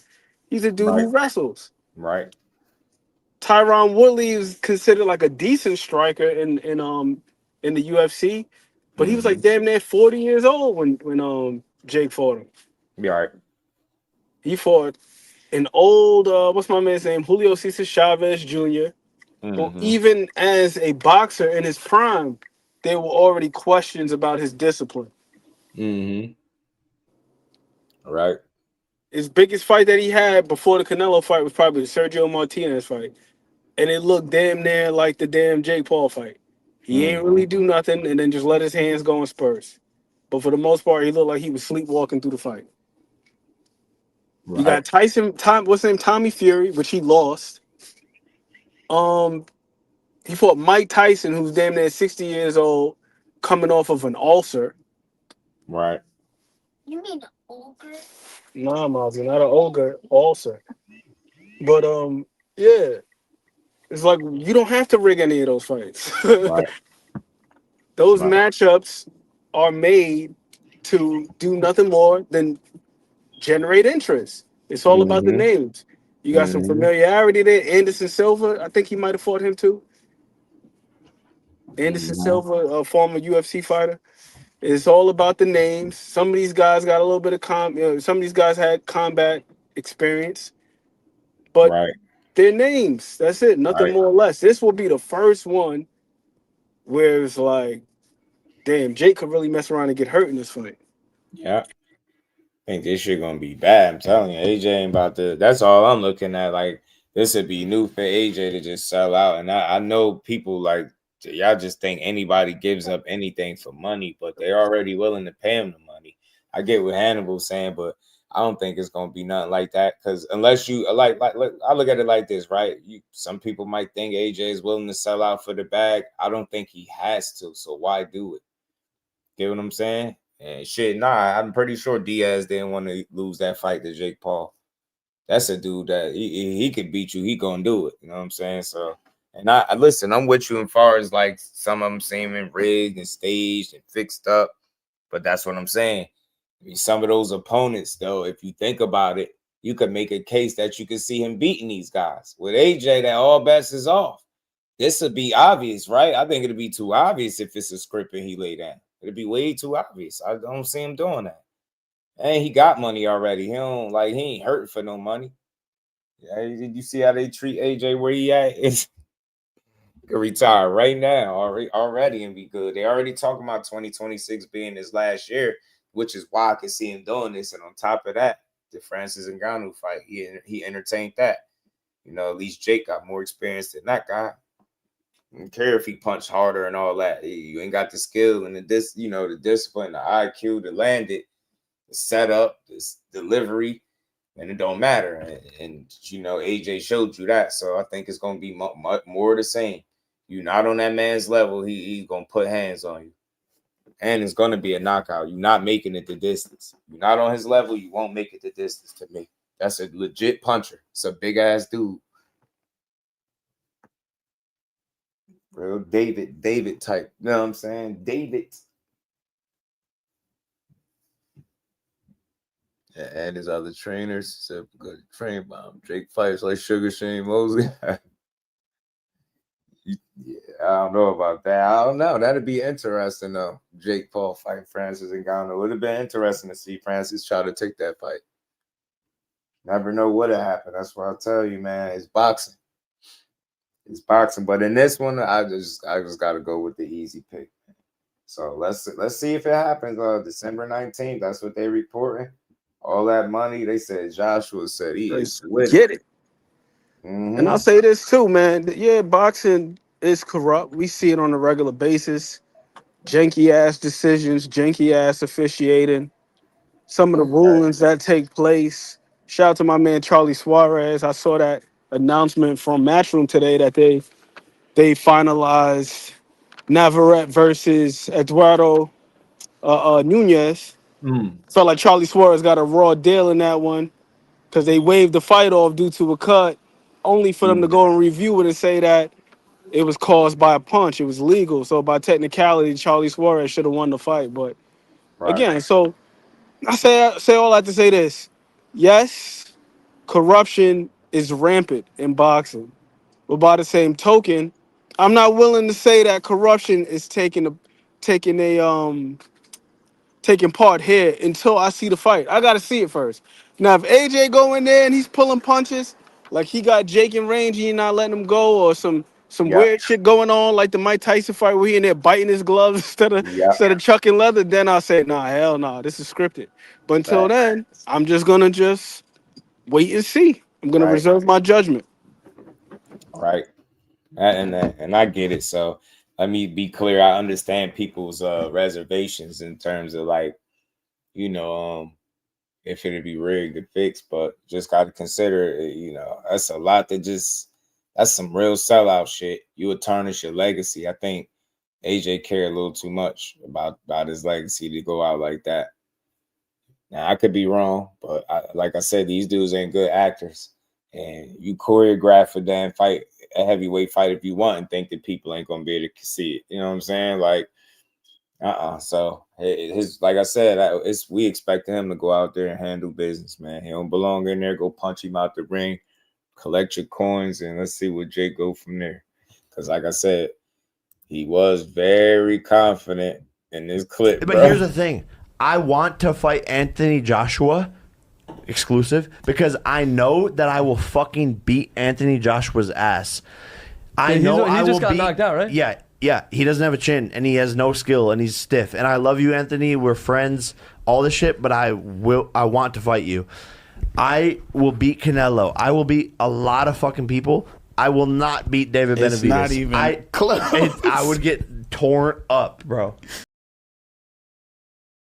At least he know David to beat the piss out of him. Exclusive. Anthony Joshua, man, he got to make an example out of this man. Mm-hmm. Jake Paul, I'm not sorry. I appreciate what you're doing right now in the sport. Good things popping off over there with MVP. Both sides of MVP and most valuable prospects. Kudos to you, bro, but you need to get your ass whooped just so these people can stop playing with Anthony Joshua. My man Andre Ward, I love SOG. One of my favorite fighters of the last 20, 25 years or so. But when that man was saying that he wouldn't come out of retirement, but he would come out of retirement for Anthony Joshua, right now you got Jake Paul saying, yeah, I can't rock with David. I can't mess with David Benavidez. Yeah, I'll get picked apart, but I'll beat Anthony Joshua. Anthony Joshua, you got to restore your integrity, bro. You got to put some. You got to make them put respect on your name, because Bro folks out said. here thinking that it's sweet. You got guys talking about coming out of retirement. You got dudes who, they best win is Nate Robinson talking crazy about you. AJ, Right. He said you stiff. You got stiff, no chin, no no skill. skills, no Like, he defense. on your ass, AJ. You gotta show him. You gotta show him. I will beat Anthony Joshua. He talking that talk. Yeah, he Hey, is. Jake, man, he been talking crazy. How to handle business, Jake. Put his ass in You the said about dirt. rooting for Jake. Just the reality is, like, I'm not against Jake Paul, but I think that you can bite off more than you can chew, and I think this will be a prime example of that, biting off more than you can chew. That's what I believe. Damn, my dog, what it do, man? So happy Friday to everybody. Look, double tap that screen, y'all roll in, man. Hit the like button for your boy. We gonna build. We got a few things to talk about, man. JP on that yayo. Chichi, get the yayo. Oh man, he said that man in that jail. This boxing is funny, man. Full of little loops and turns, man. But yeah, man. For me, I just think that the writing is on the wall here, man. It's only so much somebody can do for you, man. It's only so many games you could play before you got to go up, put up a shut up. And the crazy thing about Jake Paul, say what you want, he was really gonna fight Canelo. He was really gonna fight Tank. Now he's supposed to really be fighting Anthony Joshua. These last couple moves been a little crazy. I ain't going. It's like he got a death wish. It's like he tried to prove it now. It's like, man, but it's a process to that, right? He's jumping. He making a huge jump. Like, this ain't gonna be no Nate Robinsons or Diaz's. None of that. It's not that. It's AJ, straight right down the pipe. You know what I'm saying? This is a guy that could drop you while you blocking. I've seen him do it. Right? That he punched. He got some real weight behind his punches. He ain't no cruiserweight. None of that. He a big ass heavyweight at that. Nah. He about to get dead dirty, bro. Good luck. How he said in the move, good luck. I'm gonna see Jake versus Usyk. Usyk beat the hell out of him. That shit way too much skill, inexperience, stoppage loss. He don't got the gas tank or none of that. That should be all wrong. He won't win a round against Usyk. He don't got the tools. The experience. He ain't fought the kind of competition. He's just nowhere near that level. And think about it. Anthony Joshua gave Usyk all he could handle in that second fight for sure. You know what I'm saying? Gave him a real good run for his money. And that's one of the best chess players in the game of boxing, in the sport. You know what I'm saying? Jake Paul's still learning, man. Learning on the job. And I ain't mad at him. But, hey, at least he heard y'all. Y'all said fight a real fighter. So Usyk could have his ass dizzy off damn foot feints and level changes. Now that man dizzy. He probably wouldn't even have to throw a damn punch. Just feint at him the whole fight and just I'm win. telling you, that should be horrible for him. Horrible. But let's see if they make it, y'all. December 19th, as they was reporting. They saying it's a lot of money on the line. It's no surprise, man. Money is the root, man. Let's keep rolling, man. Let's keep on a roll, and we're going to keep getting to it, man. A fight that's coming up that I definitely am looking forward to, not going to lie, is this one. At first, I was like, you know what I'm saying? Asking to fight a real fighter. Dang, now he doing it, right? I'm like, hey, I ain't mad. And it's free. No pay-per-view. That matters to me. I mean, it's one thing like to be, you know, doing what you're doing, but if you was out here trying to charge 60, 70, 80, $100 pay-per-views, I have a real issue. You know what I'm saying? I have a real issue. So now he get to put it all on the line against a guy that I just don't think is laying down, buying into no script, selling his record, his reputation, none of that. He just fresh off a knockout, loss, injury, layoff. Nah, he about to bring the beat back, which he about to treat Jake like a sparring partner, man. But yeah, man, I'm excited for this fight, man. Why? I'll tell you why I had to change your heart. And it's been back and forth ever since the first one. We all seen how he had the pumpkin head, you know what I'm saying, after the first one. They beat each other up. I ain't gonna lie. They beat each other up. But Chris he took a pretty good ass whooping, right, for a win. And I think the end results was because of that tough ass weight cut that he had. Y'all know he's been documenting these weight cuts. And he did it again with this one. Here's the little clip. Shit to be making me want to flip flop.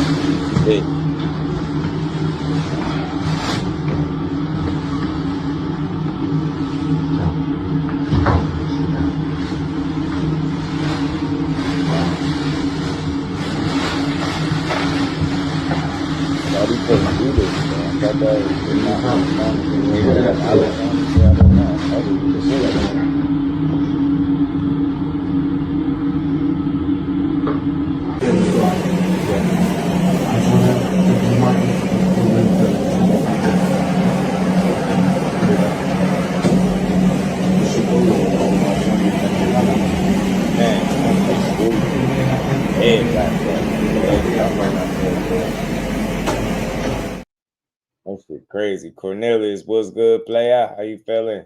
Said Jake just one of them crazy white guys. I think so too, man. He a little nutty. You know what? They was saying that, but I don't think so because he did it the last time. I just think he be documenting. I mean, look, I can't tell nobody how to see it, but for me, he did it the last time and he ain't had no excuse. You know what I mean? Chris Eubank just did what he did, won the fight and went on. And why I don't think it's an excuse because I seen the weigh-in for the first one, right? And I got to get this video up, man. I get this little short video up with the weigh-in, man. This is what made me feel a little bit better, a lot better, actually, and want to see the fight. Like button, y'all. Hit the like button. I don't think he's going to make no excuse. I don't know if Chris Eubank going to lose this fight. You know what I'm saying? And then this is, again, if he was able to beat him looking like he did with the weight cut in the first one, like the weight cut was wild. He even got investigated all types of shit. Shout out to he says pay-per-view or Frizz. Where's this at on the zone? Let me see. Let me go to it real quick. 12 threes, what they do? Yeah, don't duck their like button. Let me go to my zone really quick. Let me see. Man, this was a good fight, man. Said, imagine Jake bringing Larry Holmes as his coach. And he looked pretty sturdy at the damn ceremonial too. Who that? Eubank. Did you see him at the ceremonial, Wayne? Yes, that's what. Oh man, that my bad. My bad. After he got a little bit of that hydration, he still looked pretty lean. I was like, he was in good shape. You see what I see? He made the weight a little bit different this time.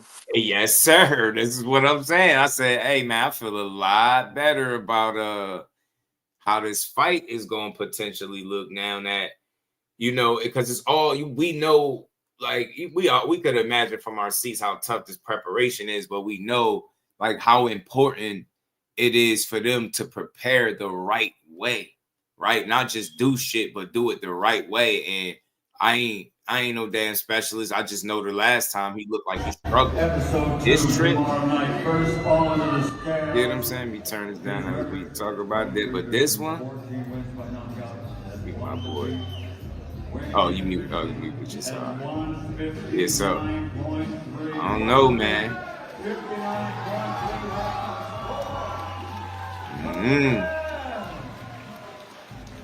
Look good, man. He looked good on the scale, B. Good. Both guys look ripped and ready. Conor Benn think he's some damn playboy or something. Them damn wrestling trunks on. Seeing Eubank, I was like, oh no, man. Eubank ain't been around, G. Eubank ain't been around, G. Eubank Jr.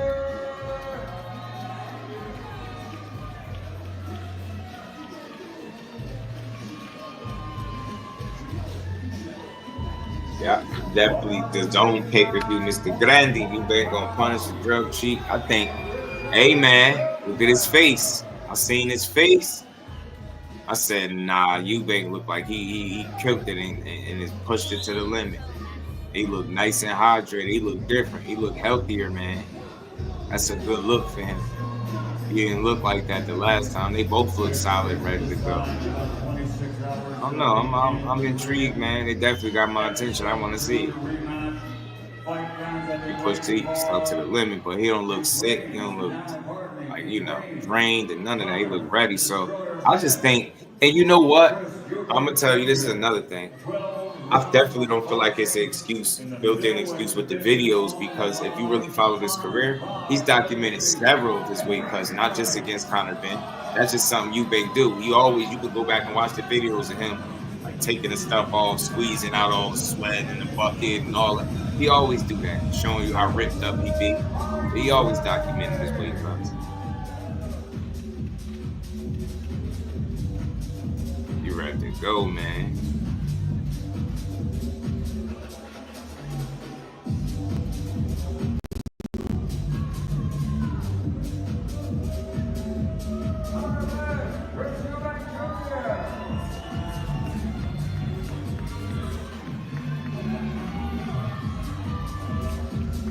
Go, and he with Bomac.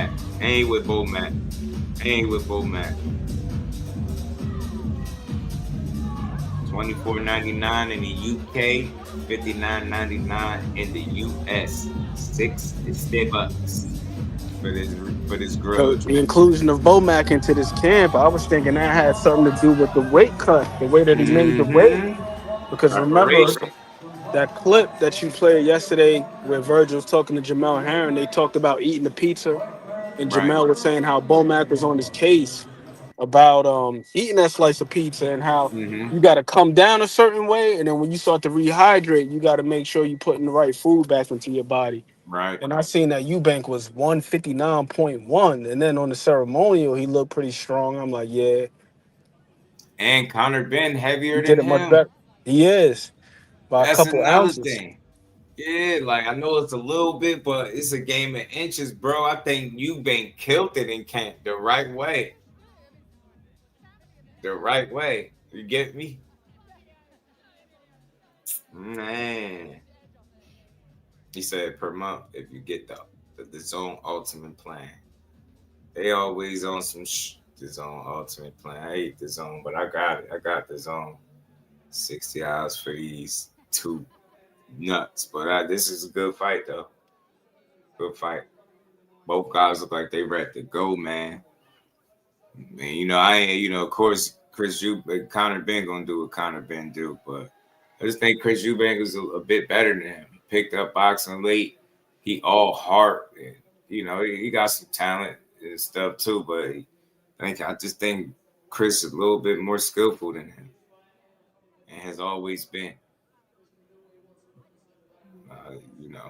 Moving up, and then he keeps saying, "Oh, I came up to 160. Is my last fight at 160. I'm going back down to 147. 147." He always saying that. So, but he looks solid, man. He definitely like he killed it. I know he's ready to go. I know he's gonna be motivated. He fights so damn hard.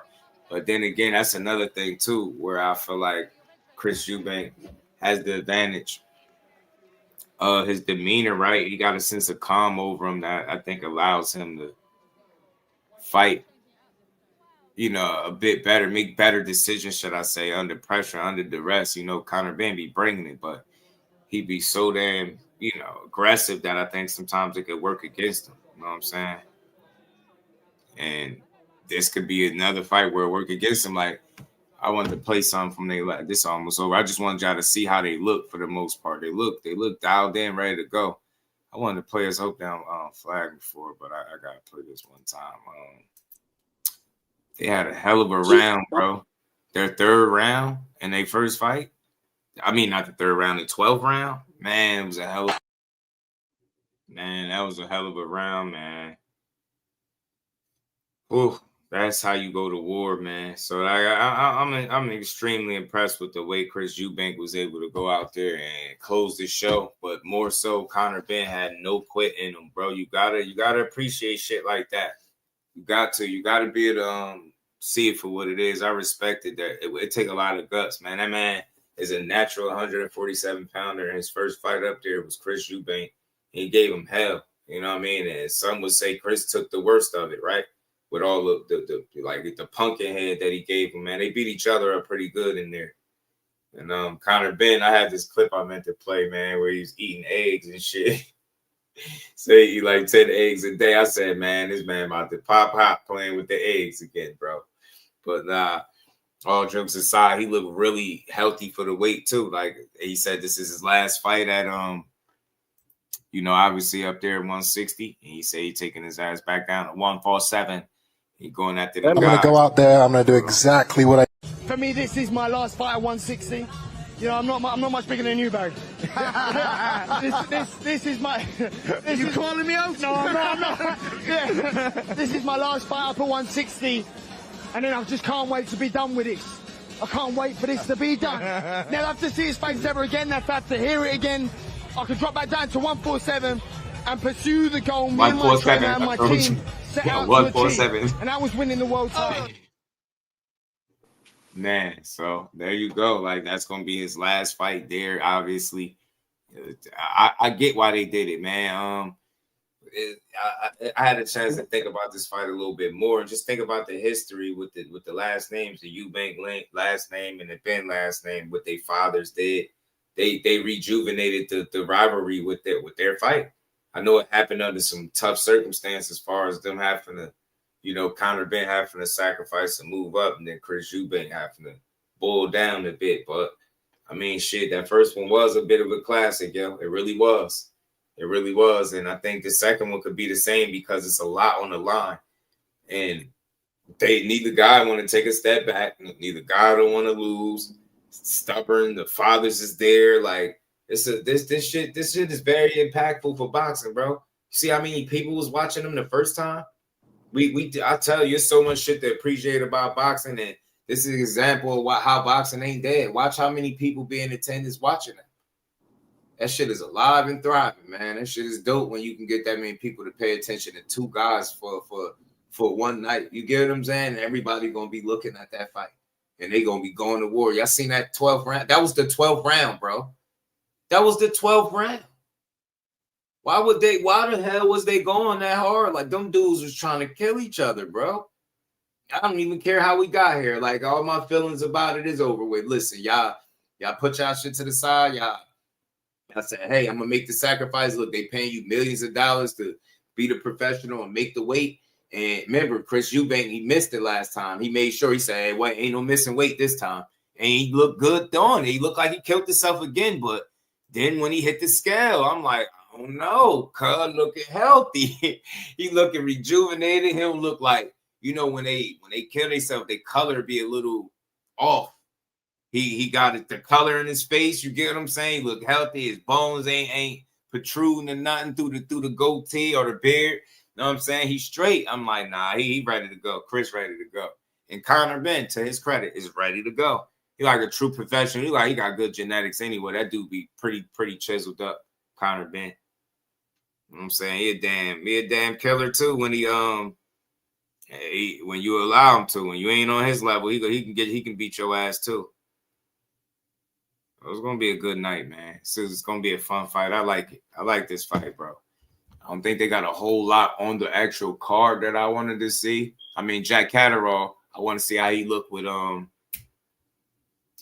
Bozy, because that bro, from where he went, from where he came to Bozy, like I've never seen that. I never like pictured that happening. And then it's Adam Azim and Kurt Scooby. That I definitely want to see. Those fights. Kurt talking spicy, ain't he? Yeah, hey, man. You see Kurt at the what's the name at the weigh-in? I don't like, bro. Are you listening to the commentators, bro? After Kurt Scooby was talking about the arrogant Kurt Scooby and then I ain't like how they was like making it out to be that he's some super arrogant guy, bro. It's the fight game. What the hell y'all doing, man? He confident. He obviously in character. He in mode, bro. He psyching it. So you get me, like, man, I don't get no arrogance. They only do that when it's us, bro. We always got to be humble and we always arrogant. Nah, bro. He getting himself in that mode, bro. Adam Azim is confident too. It's gonna be a good fight. I lean toward Adam Azim pulling it off, but Kurt Scooby, man, I don't know, man. I don't know. I don't know what to expect fully from him. Haney, some of them other 40 pounds get them belts. He ain't touch them. Reef, what it do? 1-7. Say having a setback after this. Kind of Benn walks around in the low to mid 170s. He ain't no welterweight. You know what I'm saying? But he been campaigning actively at 147. You know what I'm saying? What? Oh, wait. You know what I'm saying? Yeah, but this past couple fights been over at 154. Though. But you know what? Dobson, Yeah, you're right. You're right. Pete Dobson fight was at 154. If I'm not mistaken, Chris Van Herden, I think that might have been at 154 too. Yeah, it was. That's why this gonna be dangerous. Like with dropping back down, taking these cut back down, bro. I don't know about that. Remember, somebody was saying it like these dudes could be ruining their careers, and it was like, especially with Conor Benn, it was like, what are you gonna do? Go back down to welterweight after he done? Like, yeah, and he took another fight before he did it. So it's like you relatively maintain, you know what I'm saying, in that area, and it's like it's been a while. We got to go back, man. Matter of fact, we having a conversation. Let's do it. Let's do the homework. Let's see what his last fight at 147 was. I ain't got to do no guessing, y'all. I got to figure it out. I thought it was Algeria. He need to change his box rec pick too. That shit looks. I thought it was Algeria. I thought that was his last one at 147. I could be wrong. His testosterone levels is a little high in that picture. Chris Van Herden, they saying 145, 34. Okay, so he brought what's name down, Chris Van Herden. But yeah, Chris Algeria was the last real, like, you know. Chris Van Herden, that's what I thought. Tween. I know Pete Dobson was at 154, and there was another dude before Pete Dobson. Can't remember what that gentleman's name was. Rodolfo Orozco. That's who it was. Yeah, Rodolfo. He got a UD over this guy, Rodolfo.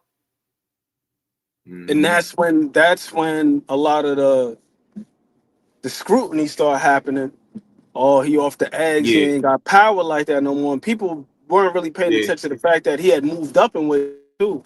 That's not to be a Conor Benn apologist, but I think that also has something to do with why the power wasn't necessarily translating the same too. He had moved up. Right. So his last official fight at 47 for real was like 2021. That's Chris Algeria. That's a minute ago, bro. That's 4 years. That's 4 years. Yeah. And so he's talking about he about to go back to 147 after this. I don't know, bro. That's what I'm saying. He keep talking about those fights with those champions down there. Yeah, Pete Dobson got a hell of a chin. He do. He really do. He do. Pete just tough. Game. You can tell he picked up his sport kind of on the later side. That's what I think, but he's still solid.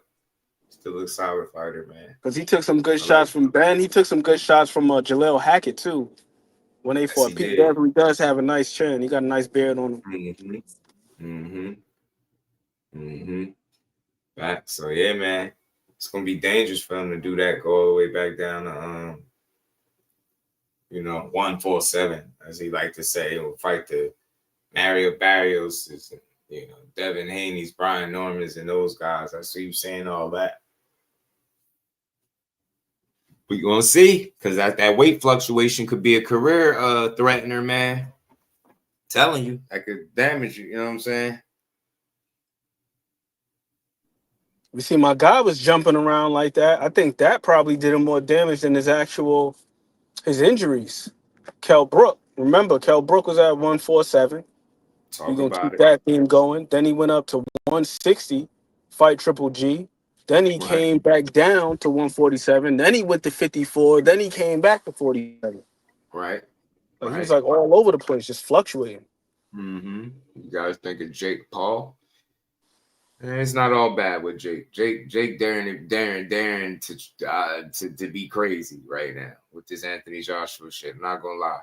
But the good is that, like I always said, stand with the women, keep promoting and putting on for them, and keep providing opportunities through MVP, get people paid, fight bonuses and shit like that. He's doing some good for boxing. He attracting casual fans, and people just can't see the value in it right now. But I think it has some value. He got a lane that he's figured out how to operate in, and he's doing it. Found a little pocket, you know what I'm saying? And he's making that shit work. In the welterweight, he's too far removed here. I get it. Ain't going to be messing with his chin stability. Yeah, that punch resistance, all that shit could be different when you drop back down, all that weight, and then you mess around. Especially you fight somebody that's punching too. Get your shit tested. See, he got hurt a couple times in that fight, in that one round. And that was just one. That was the last final round. It was going to war, man. That was a damn good fight. And they fouled how I seen somebody brag about them stalling Eubank ambulance and not letting them get straight to the hospital. I'm like, that's crazy. Yeah, so we got him weakened, man. I got Conor Benn by stoppage. I was like, not me. Hold on, what it was going at it a little bit. I'm going to go out there. I'm going to do exactly what I did to you in April. I'm going to take your soul. I was back in the gym on the Sunday. Okay, so you say. Like a good sparring session. Your soul will be getting taken. I was back in the gym on Sunday, ready to go again. While you were crying about your flipping tongue now. Don't come here with that, Chris. You got beat up by a welterweight. You see your face. You got beat up by a welterweight. Has any other middleweight done that to you? You caught me with a few good shots. I know. I saw your legs buckle. There was no way that the beating I took was anywhere close to what you took. I was completely fine though. Yeah, all right. Punched like a fairy. You looked fine. You punched like a fairy. For a middleweight, you punched like a fairy. Wait till I drop back down to 147. Okay, well then you don't have anything to worry about in a couple of days. This is my last fight up at 160. Yeah. Hope everybody enjoys. I will be dropping back down to 147 to challenge the Barrioses, the Ryan Garcias, the Rolly Romeros, the Devin Haneys, the Normans. I'll drop back down and pursue my career to win a world title.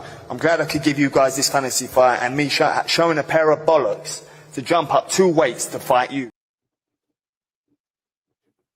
I ain't gonna lie. See, and I like to be fair. I see on one end they was trying to say, Chris Eubank is documenting the weight cuts for excuse, right? But how many times has he brought up he don't care about? How he's moving up, how he fought moving up to 160. He's really a welterweight. How many times he said that? But it was in the past. He was saying he'll do it with no rehydration and all that. He lied because there's another one in place just like it was the last time. So that's the only little knock against him, right? I still respect it, but you didn't fully do it under the circumstances that you were claiming you would do it. You were saying you wouldn't need no rehydrate, none of that. You just go right up to where he at, and that shit always sound good, but you gotta kind of even the playing field because I think the more you go up, the more you tip the scale in his favor. So in this particular case, I'm trying to understand it instead of knocking the fact that you know what I'm saying, that he got a rehydration and you got to try to even the playing field, I guess. But this time around, Bo Mac is in the mix. Hey man, I know you pay attention, Ant. You remember his last loss, Eubank. Remember how it happened. You remember the rematch. Remember who he had in the corner for the rematch, if I'm not mistaken. I think it was Bo Mac. Yeah, that was against Liam Smith. He be on a different type of time with Bo Mac, man. And Bo feel like he could win this fight a lot more smoothly, man. I gotta see if I can find a little clip. He felt like he could win it a lot more smoothly this time around. I think that the possibility is there, man.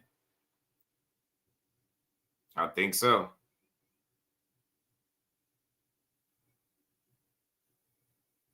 And man, I'm telling you, he do wonders for fighters and their confidence, bro. I swear he do. That dude be doing wonders for fighters and their confidence. He get in that corner and they just move different, man.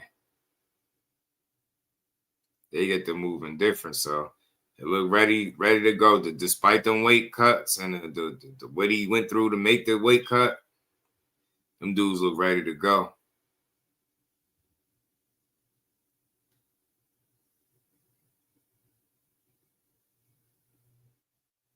Let me see if I can find it. Said no card. Drug cheese. Oh, you talking about Conor, Ben? Yeah, I mean, but look, man. At the end of the day, bro, like people do shit. You pay for it, and then you just got to move forward. I do believe in that. Like, I don't believe in condemning somebody for the rest of their life for a mistake that they made, right? And that's just in life. Like, we all make mistakes. It's my thing is, are you able to learn from it and grow from it?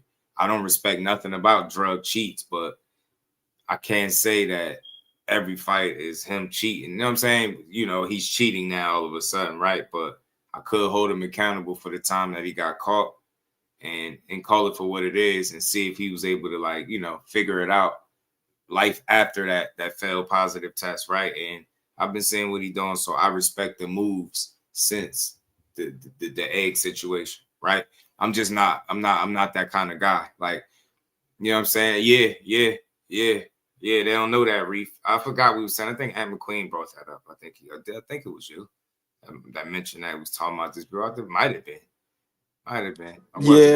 Yeah, that was the Larry Holmes fight. He tested positive for a diuretic. Yeah.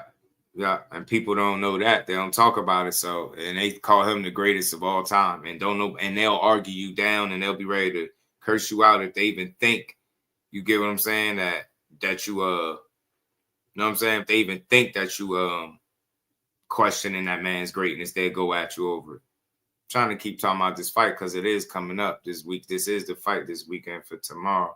And we still gonna get to the Joseph Parker stuff as well, man. But let's keep getting to this. This is another video. So yeah, man. It's, you know, everybody makes those mistakes, right? And you just hold them accountable for that situation. It's like I said, see how they grow and move forward, man. Pretty sure it's drug testing and stuff for this fight. You get me? So he just got to be on point. You know what I mean? I understand people are forever, like, you know, he'll be under a microscope, right, to a degree, but you know, that just comes with the territory. But for me, I allow people to make a mistake and grow from it. You know what I'm saying? I can't keep every single fight. I'm like, he's a drug cheat. Every single fight. And it's like, you get me? It's like people make mistakes in life. And I'm glad that, you know, he was able to kind of get held accountable and then work past it. Right? Because remember, he had broke down. The dude started crying, broke down, man. He felt like his career, this shit was really affecting his career, and he wanted to continue boxing. So I think that sometimes trials and tribulations, man, them joints humble a man, right? And I think that situation really humbled him. I'm not saying that he's cheating or not, but I think it's a reality check. It's a wake-up call, right? To do things differently, possibly. And that's where I think he at with it. You know what I'm saying? So you're challenging Chris Eubank. November 15th, Eubank. Pretty damn impressive. Welcome to Frotch on Joe Fighting. Snort. My name is Joe Carl Snort Frotch, Parker. aka Damn, Blowster the Parker Cobra, is crazy. Unified champ, Hall of Famer. You know the drill. This episode is brought to you by Cobra Casino. Right, so the press conference has just happened, and it wasn't as enjoyable, as the first one when they came together before. And Conor got the old egg cracked around the top of his Swede and lost the plot. I mean, I'm laughing now, and even Conor laughs about it, doesn't he? He knows he got done up there, well and truly. And yes, so that was the talking point. That's what this one. Nothing really was said. Parker just a party animal, nothing too memorable. I mean, Chris Eubank Jr. was there, and he was not really trying to get into Conor's head like he was last time. You know, he was talking about the old before non-stop, never mentioned it once this time, so that's kind of been put behind him. First person to speak was Chris Eubank Sr., and all he wanted to do was make clear that actually the first fight, when he turned up, when he jumped out the car at the Tottenham Hotspur Stadium and the whole stadium lit up and everyone was excited at home watching it. Even me, when I saw him get out the car, I thought, you know what, fair play to him. But anyway, the accusation was from Team Benn that he got paid by Turkey to Turkey Al Sheikh, the paymaster for all these big Riyadh season events.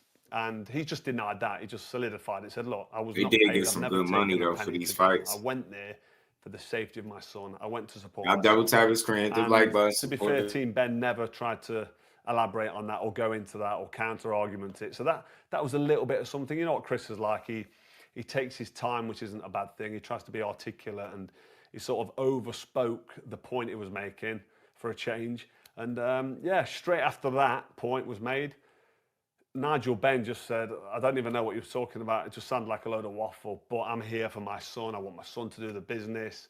I'm here to back my son like I was in the first fight. It's very close in the relationship between Benn and Conor Benn, which is nice to see. So Ben had his words, and then what was the next? What else happened? I don't even know what else happened. There was nothing happened. Eddie Hearn again wasn't allowed to speak, so he thought it would be a good idea to use the auto cue cards or the cue cards just so you could read it. You know, the scene out of Love Actually, the famous scene where the geezer's showing it's Keira Knightley and he fancies her, but it's his mate's missus, so he's speaking to her on the door with a little cue cards, and it's a famous love scene, and he's going away. I think he had some Christmas jingle in the background. I'm sure when he was rehearsing it in the office or when he was talking to his office staff, Maskell's at the head office for Matchroom, it was a good idea, and I'm sure they all thought, yeah, this would be great. But for me, it didn't really do much. Didn't bring much to the game. He kept his mouth shut because Eubank Jr. doesn't let him speak at press conferences. So he's been put in his box, and he's behaved himself, and he's tried to be funny. Listen, it was all right, but I don't know if anybody even read the cue cards, to be honest. I certainly didn't. So there was that. And I suppose the best part of the press conference was when Chris Eubank Sr. and Benn, the two legends that they are, they came together and they had a little stare off and a face off. Ben didn't really want to engage in any beef. Eubank stands there all quite serious and quite smirky, doesn't he? But Ben offered his hand. They had a handshake. I think Ben tried, I don't know. Well, they came together and had a handshake. And it was very amicable, and it was great to see two legends sort of embracing. And then Conor Benn, to be honest, I think Conor Benn gave the game away a little bit. I think he likes Chris. Always got loads of respect for Chris Eubank Jr. because he didn't have anything bad to say against him. Didn't really give him any stick. And I think he leaned in, didn't he, and shook Chris Eubank Sr.'s hand in front of Chris Jr. And I don't know if, did he go for a hug? Was it an awkward arse-out handshake or hug? I don't know what it was. But they all shook hands. Chris Eubank Jr. didn't. He just turned his back and walked away. But nothing really to report. Nobody really tried to get inside anybody's head. Nobody tried to make a point or oversell anything. Nobody was saying, I'm going to beat you up, or I'm going to smash your head in. Nah, Chris Eubank focused on the fight. He know Conor Benn. He kept it real. Conor Benn surprised him with his toughness, his heart, and all that shit, his power, all those different things, man. He surprised his ass. So Chris ain't even putting no energy into nothing but getting the job done this trip. That's what I think. You got lucky if there was no beef at all. There was just respect, which was nice. But when you think about it, we've already seen it. We've been there, seen it, done it. We've got the T-shirt. Yeah, they don't need we've got the oversell. result. The bigger man in Chris Eubank Jr. beat the smaller man in Conor Benn, and that's what we expected to happen. But it was a closer fight. It was a great fight to watch. And one point I will make from a boxing point of view: if Chris Eubank Jr. was so weight drained at 160 pounds. How was he able to finish the fight so strong? Because that's what he did, and that's what nicked it for him. The last 2 or 3 rounds, he really pushed home the pace and really drove it home and made sure with the judges that I'm finished this strong. And he got to Benn, did he? Clipped him with a couple of eye-catching shots. You can't do that when you're weight drained. When you're dead on the scales, you're not finishing strong. So I don't think this weight issue that Eubank Sr. keeps banging on about is really a big an issue, as what they're making out. But Chris isn't saying anything about it. He's a 160-pound fighter. I don't think he's a 168. Conor Benn now, for me, is a little bit bigger. But we'll get into my prediction in a minute. But nothing really to report very good or very exciting at the press conference. Right, so I just mentioned there that we've been there, seen it, and done it. And we have. We saw the fight. It was a great fight as well. The quality level... That's funny. None of the world champions at 160 are going to be quaking in the boots, are they, at the thought of fighting Chris Eubank Jr.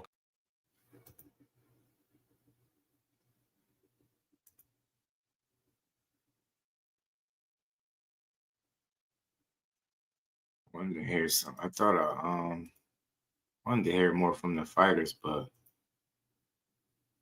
gotta find out. But like I said, man, this is gonna be a fight. My question is, look like one guy. Both look healthy, but I wonder Conor Benn, I don't know. I don't want to say he did too much, but I wonder is the weight going to affect him on the opposite end, right? Being a bit heavier, is he going to rehydrate and be heavier, right? That's a question. Because shit, that's the ceremonial. So they kind of, you know what I mean? Wonder who going to be the heavier man inside that ring and if it would affect them at all. Because it looked like Chris Eubank closed stronger in that 12th round. And this is definitely going to turn into a war of attrition. I just don't see it going no other way. I don't see it being no straight up boxing match. Conor Benn is going to fight. You know what I'm saying? He's going to fight. He's going to make you fight. You know what I'm saying? He's going to make you fight.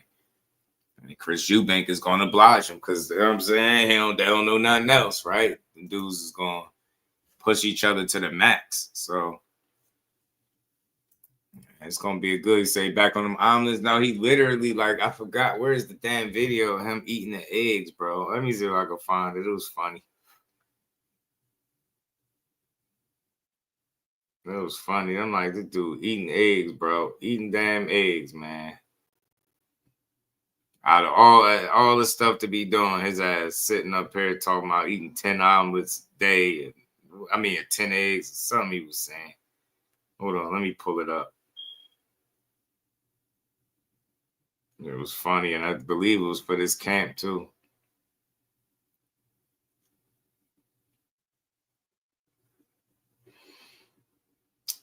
I'm gonna stop giving people any light and just let them type and not even respond.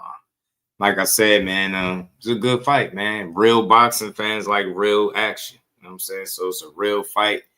I don't give a damn who don't like it. If you don't like it, don't watch it. You know what I'm saying? Don't watch it. Don't watch it. If you don't like what I'm talking about, don't listen. Don't listen. Very simple. Exit stage left. But that's what's wrong, man. We got too many fake ass boxing fans that's always complaining about everything. If you're complaining about this fight after seeing what the first one was, you probably shouldn't even watch boxing. Go watch hockey or MMA. You know what I'm saying? Go watch them sell you 49-year-old champion over and over again. Old ass champions and shit like that. Go watch that. But me, I'm going to enjoy this here boxing. Look. Oh, that makes first thing in the morning. Eat your eggs, kids. I might have to put rocks in my pocket to make weight. I don't think I am. I don't know. Oh. Tired of paying it more money. Bit of chili oil, bit of truffle, bit of spinach. Come on. That ain't it. I don't want no damn 10 eggs. It was eggs and spinach. I think he said honey or something. Eggs with honey and spinach or some wild shit. And a bit of honey. Nah, think about all that. Eat your eggs, kids. Look at him. He gonna be ready to go. Y'all think he got his eggs in, man. He got his protein, man. You know what I'm saying? Got his, you know what I mean? Oh. Got this shit in it. Got that shit up in him, man. Poultry. got his poultry up in him, man. That shit was crazy when what's dude name? Damn, I be forgetting buddy name. Queens, I think the Queensberry guy. Be forgetting his name, but he was like talking about the egg situation, and he was saying that in order for Conor Benn, you know, to have eggs with that in it, he said he had to get them imported. He was like, because that ingredient or something, he said that's banned in poultry farming. Like they're not allowed to use that with the eggs that we got from where we from. So he was saying, like, you know, basically, yeah, if he that shit in the system, he it's from him. Like probably had to import the eggs or something to that effect. So I thought that was crazy. I'm like, damn, bro, bro out here importing eggs to win, man. So look, man, they look ready to go, bro. These dudes look like they're in top shape. I'm ready to see a good fight. I think the first one, like I said, delivered all the way into the 12th round. That shit was a war of attrition. It was a war at the end of the day. Both guys pushed each other. Conor Benn stood tall. I'm not one of those people. I'm not condemning him for the rest of his life for the egg shit. Like he got dragged long enough for that. He was sitting on the sideline, battling back and forth. Now that he back, he can only go forward from here. So if he tests positive or something from here on out, then yeah, now I'm looking at him a little bit different. You know what I'm saying? But all right, you got caught up on some eggs, and let's see how smart you continue to be from this point forward. And that's all I could do. Like, you know what I'm saying? I'm realistic. You screwed up. You paid the price to a degree. You was inactive. You done cried in front of the people, the British border control. You going back and forth with them, trying to get your license back. He got dragged. He went through it. Think about it. Ryan ain't went through none of the shit he went through. He actually beat somebody's ass with Osterine. And then they turned on the fighter. So let that marinate. I'm not about to overdo it, man. That's what's wrong with boxing. Most people act like they never fucked up in their life, and I hate that. Boxing is the only sport where we act like these individuals got to be perfect. Our sports in general with top athletes, right? We act like guys got to be perfect. Why? They gonna fuck up. They gonna mess up. And I ain't justifying nothing. He screwed. He fucked up. Paid the price. You know what I'm saying? I'm pretty sure that shit cost him money. He's a fighter. He wasn't fighting. He was on the sideline. That shit didn't feel good. Like I said, that man broke down and cried. Not about to keep being overly critical. That's what's wrong with us now. Like, it's easy to talk shit from the sideline. You know what I'm saying? He stayed down till he got his situation together. Now he found himself in a rematch in one of the biggest fights of his career. This shit could make him or break him. Think about what a win could do. I ain't with all that negative. Let's just focus on how he fell with the eggs. Yeah, I make my jokes, but I ain't stuck on that. I respect the man getting in that ring, fighting a guy that he just lost to, knowing damn well he could lose again. Now he went in there, put his undefeated record on the line. He could, you know what I mean? Now that's gone. Now he ain't fighting for that no more. You know what I'm saying? So shout out to Conor, Benn, and Chris Eubank. I ain't about to sit here and cry. Great boxing need to be supported. This fight, like I said, was a bit strange initially to me, the way they set it up under the circumstances, but I get it. There's money in it, and these dudes stand to make even more money than they did the last time around. They ate good last time, so I ain't mad at it, bro. I ain't mad at it. Let it be a good fight. And the first fight was fantastic too at that, man. It wasn't the fight we asked for, but we always ask for those types of fights. All of 2025, we were hearing no more Tom and Jerry. We tired of these guys running. We tired of guys not being able to cut the ring off. Then you got two guys go out there and they meet each other in the center of the ring and beat the shit out of each other. And we still complain. So just enjoy it for what it is. It's not real. It's not enough genuine boxing support, man. Too much critics. Everybody got all this criticism and slander or just shit talking and no real support for these guys that said this is a bad fight to talk about. It's, tarded, should I say? I ain't gonna say the word, but to speak about it. What the hell you're not a real boxing fan talking like that. It is what it is. They're going into the fight. They're making millions of dollars to do it. They both look extremely healthy. With the ceremonial weigh-ins on the way, I'm all for it. I want to see it. Ain't nobody won, fam. Like, the fight didn't happen. It's tomorrow. What do you mean, who won? Where you been at? The first fight, Chris Eubank won, and I think you're gonna win tomorrow as well. Maybe you're gonna win too. So, I think it'll be another good competitive fight because they know each other. They're familiar. They went 12 rounds. Chris Eubank. Conor Benn's a really scrappy individual, man.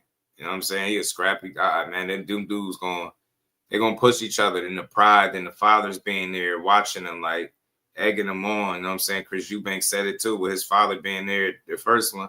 He said, man, that shit probably helped him, get to the win, like finish. You know what I'm saying? You know what I mean? He needed that, seeing his father in there, because damn career welterweight was pushing him. You know what I mean? Or that tweener, should I say. You know what I'm saying? He ain't no damn middleweight, that's for sure. He ain't got no problem being up there, though, I'll tell you that. He ain't complaining about making a weight. He complaining about that he went up. You know what I'm saying? Not so much complaining, I want to say, but, he keep on making reference to, him moving up. But I'm like, man, you the one kept saying it. I'll fight you anywhere. I'll do this. I don't care what weight. You know what I mean? That's that fighter in you until that fight get closer or it become a real situation and you like, hold on. I got a rehydration in here because I am coming up. You know what I'm saying? And that's obviously some type of concern. Like, think about it. Crawford went up, fought the man, no rehydration. You get what I'm saying? But it just goes to show you not everybody is on that type of time. Not everybody's on that type of time. Look, man, if you're in the building, you knew Double tap the screen, hit the like button, turn your notifications on, and let's keep building. We're going to talk about it, man. Got a solid card for the most part, I think. You know what I'm saying? Because it is a couple of fights on this actual card that I am looking forward to, 3 in specific. You know what I'm saying? Because I don't care what you say. Jack Catterall just being a UK guy, being over there with Bosey. I thought Andy Cruz being with Bosey was crazy and strange enough. Now we talking about a UK guy going over there with Bosey to work. You know what I'm saying? Crazy. Yeah, we don't care about Eubank personal situation. Yeah, tomorrow. If you in the UK, then you shouldn't be asking who won. And we don't give a damn about Eubank's preference. You know what I'm saying? Personal preference. We judge these dudes off the in the ring shit. I don't want to hear about nothing he do in his personal life. I don't care. I think he a solid fighter. He a good fighter. Conor Benn's another a solid good fighter. You know what I mean? They both got fathers that put on for the sport, and they the reason that this is a rivalry that it is today. Now that the Sons decided to reignite it, and I respect it. Think about the magnitude of the fight. Like I said, how many people watched them the first time? It'd probably be even more the next time around watching them. That's really big. People don't understand boxing at all because they're not true fans. Like, that's huge. Imagine your son having that many people. What they say, 70K? How many? You know what I mean? Shout out to the Rainbow Warriors. That's a fact. I just don't care about stuff like that. Like that I don't care if he came out and was openly gay. You just say it. I don't give a damn. I just watch boxing, bro. I don't care about his lifestyle outside of boxing, his personal life. Nah, I ain't gonna rage, babe. I'm too chill over here. You know what I'm saying? And I got my my little clip right here. So as soon as you get weird, I'll light that up and keep going. But anyway, let's talk about it. Like I said, good fight is very impactful for the sport. This is a rivalry. I didn't think we would see it get reignited by these two. They decided to do it, and I think it's dope, man. I think it's dope. Good fight for these two guys. A lot on the line, a lot at stake, pride. You know what I'm saying? The legacies of the last name, the Benn last name, the Eubank last name. You're going to have his super zestified Pops. And shout out to Pops. He just funny, man. Pops being his own world, dancing, shucking and jiving. His Pops a showman, man. He was funny as hell in the ring, too, Eubank Sr. So I like this shit. Two fathers that earned their respect inside the ring. You know what I'm saying? Said Eubanks will win. Conor is more popular in the UK. He's big harder, but not big enough to beat Eubank. Shout out to Simon Carter in the UK, man. Look, if you new, subscribe to the channel. Hit that like button, y'all. Support the grind. Let's keep working. Like I said, fun fight. A lot on the line. Let's see who wins. I got my money on Eubank again. I got my money on Eubank. Got my money on Eubank. I've heard that before too. I've heard people say Conor is more popular. I've heard that. It's oddly enough, I've heard that. I'm not there, so I can't even tell you. I can't tell you. You get me? I can't tell you. Let me ask. See if I did tell me. Let me see.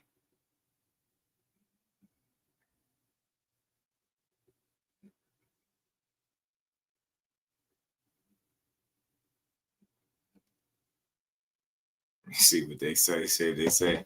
Yeah, he got a really big heart, man. So I say it's says that's a difficult question to answer with a simple yes or no, as their popularity has been fueled by different factors and shifted over time, especially around their rivalry and highly publicized fights. Yeah, man, they saying it's hard to say which one is more popular. I don't know. I think they rock. I think they both. I don't know. Conor's definitely not more popular. Look, the smoking logo said, nah, Conor not more popular. I don't know. They said, I asked the AI, they said it's hard to answer that question. I can't tell my UK what they say. I can't tell my mates in the UK. Shout out to the UK though. But hit that like button while y'all at it and tell me who y'all got. That's why we here. Who y'all got? They both popular enough if they had however many people in the stadium last time. Yeah, let me see. What was the attendance for this fight? It was something crazy. Yeah. Let me see. A whole lot of interest in that fight. And to my American fans, we got to stop acting like just because something didn't happen on American soil that it's not big international or elsewhere. Because, hell, a lot of our fighters that are very popular, they're not fighting in stadiums that hold the capacity that some of these guys are fighting. Sold out crowd over 65K. Yeah, that's Come on, man. ridiculous. Talking about boxing. Dude said boxing is dead. Talking about this fight is retarded. Know what I'm saying? Like, how? How you figure? 65,000 is nothing to even bet you. What? I know people don't show me what fight you went to where it was 65,000 people here. Go ahead and lie. Those are events, bro. It get to a point. That's not even a fight no longer. That's an event. Give me a course, it's still a fight because that's why people are there. But it becomes an event because it gets big. You get what I'm saying? And that's what that was. Them dudes holding their weight. You got a dude that spent most of his career, let me say, at welterweight, move up to 60 and capture the imagination of the fans. Chris Eubank was what, fighting at 68? Spoiled down some, right? They met somewhat in the middle, somewhat, right? And they that shit was fun. That's why I played that that last round. That shit was fire, man. Like, I don't know. I enjoy boxing. I'm not sitting up here trying to complain about this shit. Shout out to the homie Rod. What's good with it? It's unfinished business, man. Unfinished business. You did everything to streak down. He still dominated a wild Ben. Y'all, I see the same thing happen again. And I think I wouldn't be surprised if he do it with more efficiency. With more efficiency under the tutelage of Bomac. I'm going to be looking for his approach and how he execute because I know Bo is going to be on his ass. And I know the last time he was in there helping him and he fought a rematch and that was the dude that stopped him. He ended up getting the stoppage back. So, yes. And it was a way cleaner effort from Chris Eubank. It was like damn near night and day. I would say efficient is the perfect word to use because he was in there the first time and looked like he was doing his best Roy Jones impersonation. Fighting with his hands low and all that. Bomac came in and just made a few minor tweaks. Nothing too major. He didn't reinvent him. He just gave him what he needed in order to carry out his work more economically. And he got the job done in grand fashion, bro. So I think it's going to probably end up being the same. Because no disrespect to Conor Benn, but he kind of just is what he is. I don't see him coming in there more refined. He's just a rugged dude. He might start out the first round or two, jabbing and moving, and after that, the fight just breaks out. But I feel like if Chris Eubank can replicate some of what he did with Liam Smith, I can see him being able to use Conor Benn's aggression against him and being his matador to Conor Benn's bull. Yeah, more of that. For the pause community. Yeah, more of that. More of that. Yeah, I'm with you. I think that approach, like, to be more had a matador type, and I'm thinking maybe under Bomac, the thing is not to work too hard. You know, you're gonna work hard, but be smart. So it was times where you obliged him, where you could have chose to box him, right? But just the fighter in you, you know what I mean? You didn't want to back up. But I think if you being coached and maybe possibly directed to, utilize your bag and your skill set, maybe you could neutralize him in areas where you kind of let him off the hook in the first one. Because absolutely, pick when for it to be a firefight. Don't just allow it to be one. Because like Simon is saying, Ben is like a street fighter. You know what I'm saying? And he just want to get in there and go. And that's why I think Eubank can beat him at. I do. And he's more calm. I do think, Eddie Hearn and his fighter Conor Benn are more emotional. I do feel like that. That's why I think Chris Eubank has a slight edge at too. Being more mentally composed, I would say, not getting too high, too low, staying somewhere right there in the middle, like and being able to operate off of that. That's what I like about Chris Eubank. You know what I'm saying? He's a strange guy, man. He's a funny guy. He's a funny dude, man. Funny guy, bro. We want to tear up. Yeah. Then Eubank and would be. I think that Bomac will only amplify the things that you just mentioned, like his calmness. I think Bomac is only going to amplify it, and he's going to be able to keep him on task. So whereas in the first one, he just obliged him with the firefight, I think this time around, it's going to be a healthy dosage of jabs. Like, I think he's going to keep the stick on him. And then on occasion when he need to, maybe hit him a little check hook. rinse, wash, repeat. And then once he see him start to break down, that's when I think that he'll start to step to him. But early on, first 4 rounds or so, I think you're going to keep his hands up and just work behind the stick, check hook here, check hook there, let him blow off some steam, and then boom, step to him. And you made a great point, too, about the weight and just how he finished the end of the fight, he being Chris Eubank. Conor Benn being a smaller man, he looked a little bit more gassed than Eubank did. And Eubank looked gassed, but Conor looked like he really had nothing left. He looked like he was gassed and hurt. Yep, He having was to getting hit with shots, and boom. he had no recourse but to hold on.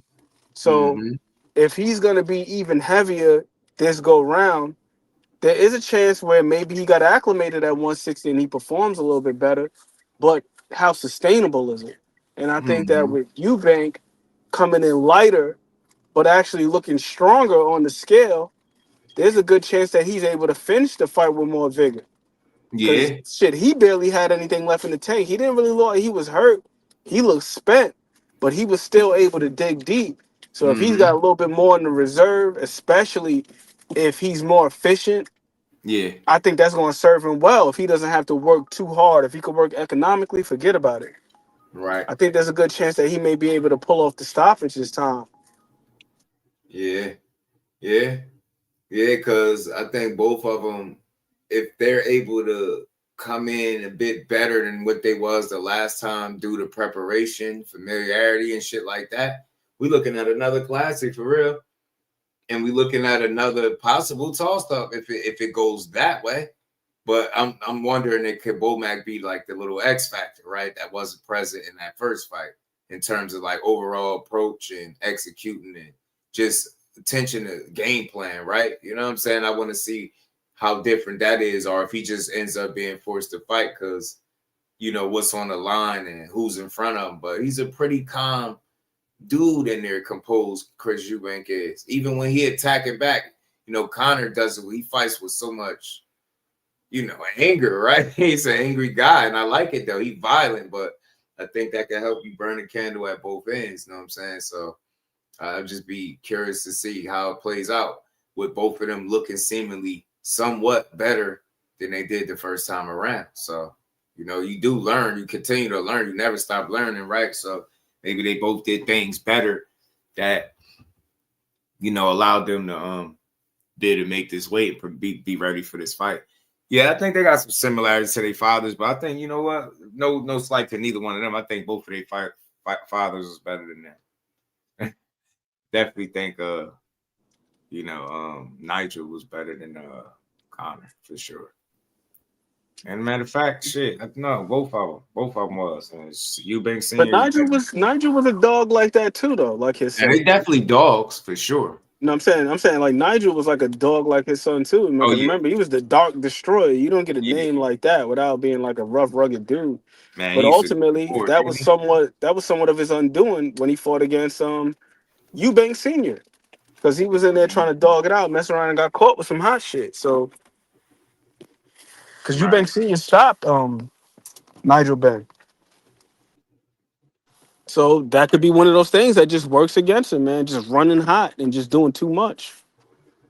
Especially if Eubank is in better shape. And I think that Bomac, his effect has already left its fingerprints on this fight, just from the preparation in of itself. I mean, this dude came in at 159.1. And last time it was a real struggle for him to make the weight. Mm-hmm. And this time, I mean, hell, he's damn near a whole pound under. Mm-hmm. Right. Superman was good. It's gonna be a fun fight, Simon, for sure. For recognize real was good when it's Amari Jones next fight. He just fought. Amari Jones did. What car was that he just fought on? Because he got a stoppage, I believe. Yeah, Amari Jones? Oh yeah, he just fought on that one last weekend. Yeah, He stopped the guy that's under the tutelage of Roy Jones. Yeah. Stopped one of Roy fighters. Yeah. Oh yeah. The fathers was some dogs too, man. Like it. I like it, man. I like the Eubank and the Benn last name. They earned their place respectfully, and now they, I looked at both of them once upon a time, like if to take them serious or not. More so with Conor Benn and Chris Eubank. You know what I'm saying? I'm looking at Conor. I'm like, yeah, I know your father used to fight. Look at how rough around the edges he was at first. But then you started to watch and you seen him really taking this shit serious. And I'm like, yeah, you can say what you want about him, talent, skill, or whatever, but he worked hard. And I respect that because you get what I'm saying? You could be a spoiled guy. Like, well, my father used to. You get me? It ain't that. He trying to cement his own legacy. Like, you know what I'm saying? Where it could possibly even stand anywhere remotely close to his dad. And I feel like Chris Eubank trying to carve out his own path too, both, Junior and Benn trying to do their own thing. So I like it. He was a great fighter too. Nah, not shit. We all be telling our age then, Simon, because Roy, hell yeah, Roy is a great fighter. One of the absolute best. Just don't transition over into training, I don't think, because I don't know how he trains people. I don't want to just say anything, but I know a lot of people say he's trying to train people how he fight, and I don't believe that's the case. I don't believe that's the case because I don't think guys be out there trying to fight like him. I think you gotta have a certain set of tools to be able to fight like him, man. He's an anomaly, bro. You can't teach somebody some shit that you probably wasn't even taught. I mean, so I don't know. Just comes natural. But I also say this too with Roy Jones. I'm not sure how much of it is him teaching things that guys aren't equipped to be taught. Like, you don't have the quick twitch, you don't have the length and athleticism to be able to pull off some of the stuff that he's asking them to do. I don't know if it's that or, and I hate to say it, but just like the caliber of fighters or the caliber of athletes just in general. So it's difficult to say just like how good or how bad of a trainer he is. Because I personally, I haven't seen him coach a guy that has the talent of, like, let's say Bomac, right? Like Bomac, we all know he's a great trainer, but I mean, hell, you got Terrence Crawford as your flagship guy. You got Terrence Crawford as your flagship guy. And then, like your second best fighter is Keyshawn Davis. Right. Who's like supremely talented. And some of these other guys, like Derrick James had EJ, you know what I mean? Like, I don't know if Roy has any fighters of that caliber, or if he's ever had anybody of that caliber to say just like how good or how bad he is. Nah, that's a great point. That's a real point. Rumble in the jungle. That's why y'all some fight junkies. It's all good. So, man, good night, man. This should be a good card, though, man. Like I said, Kurt Scooby and Adam Azim should be interesting. Should be an interesting scrap. Even Jack Catterall's fight as well. So that fight should be entertaining, man. Because I really like what's my guy's name? He a rough and tumble guy, a little rough around the edges, but I like how he give it up, man. He come to scrap every single time.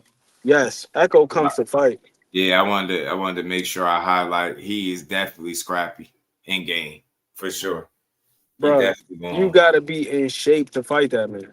And Jack Catterall is in question, right? And you got a new trainer, so we got some questions just to be fair, right? You got some questions he got to answer, bro. Because Echo is one of them dudes, bro, where it's like what he lacks in talent, he makes up for it. Like, I should say this: what he lacks in skill, he makes up for it in will. Because he's not a super huge puncher. He's not the most elusive dude, but he is going to work. I'm trying to think of who it was that he was fighting where he got dropped and he came back and stopped the guy. Where's L-Dub when you need him? But, yeah, there was a fight. I can't remember who it was. You talking about Echo did? Yeah, Echo got dropped in that fight, got back up and stopped the dude. Like that, Echo is one of them dudes, bro. It's like, even if he's at a skill deficit or a talent deficit, like he's gonna make your ass work. And to your point about Jack Catterall and the questions, is like he's still getting acclimated at 147. We seen what Josh Taylor just tried to go up there at 147 and mess around with Echo and basically got whooped into retirement. It was him and Owen Cooper. Was it that fight? That You Cooper gotta did? fight, bro. But that's the One that thing. dropped him. The one that dropped him real bad, and then he came back and got him. Yeah, that was that fight. It could have been that one. I'm gonna pull it But up. I'm gonna show you which one it was. That's what it was. Shout out to Simon. Echo gonna Appreciate make you. you Make fight sure though, you bro. sub up and turn that notification bell on, my guy.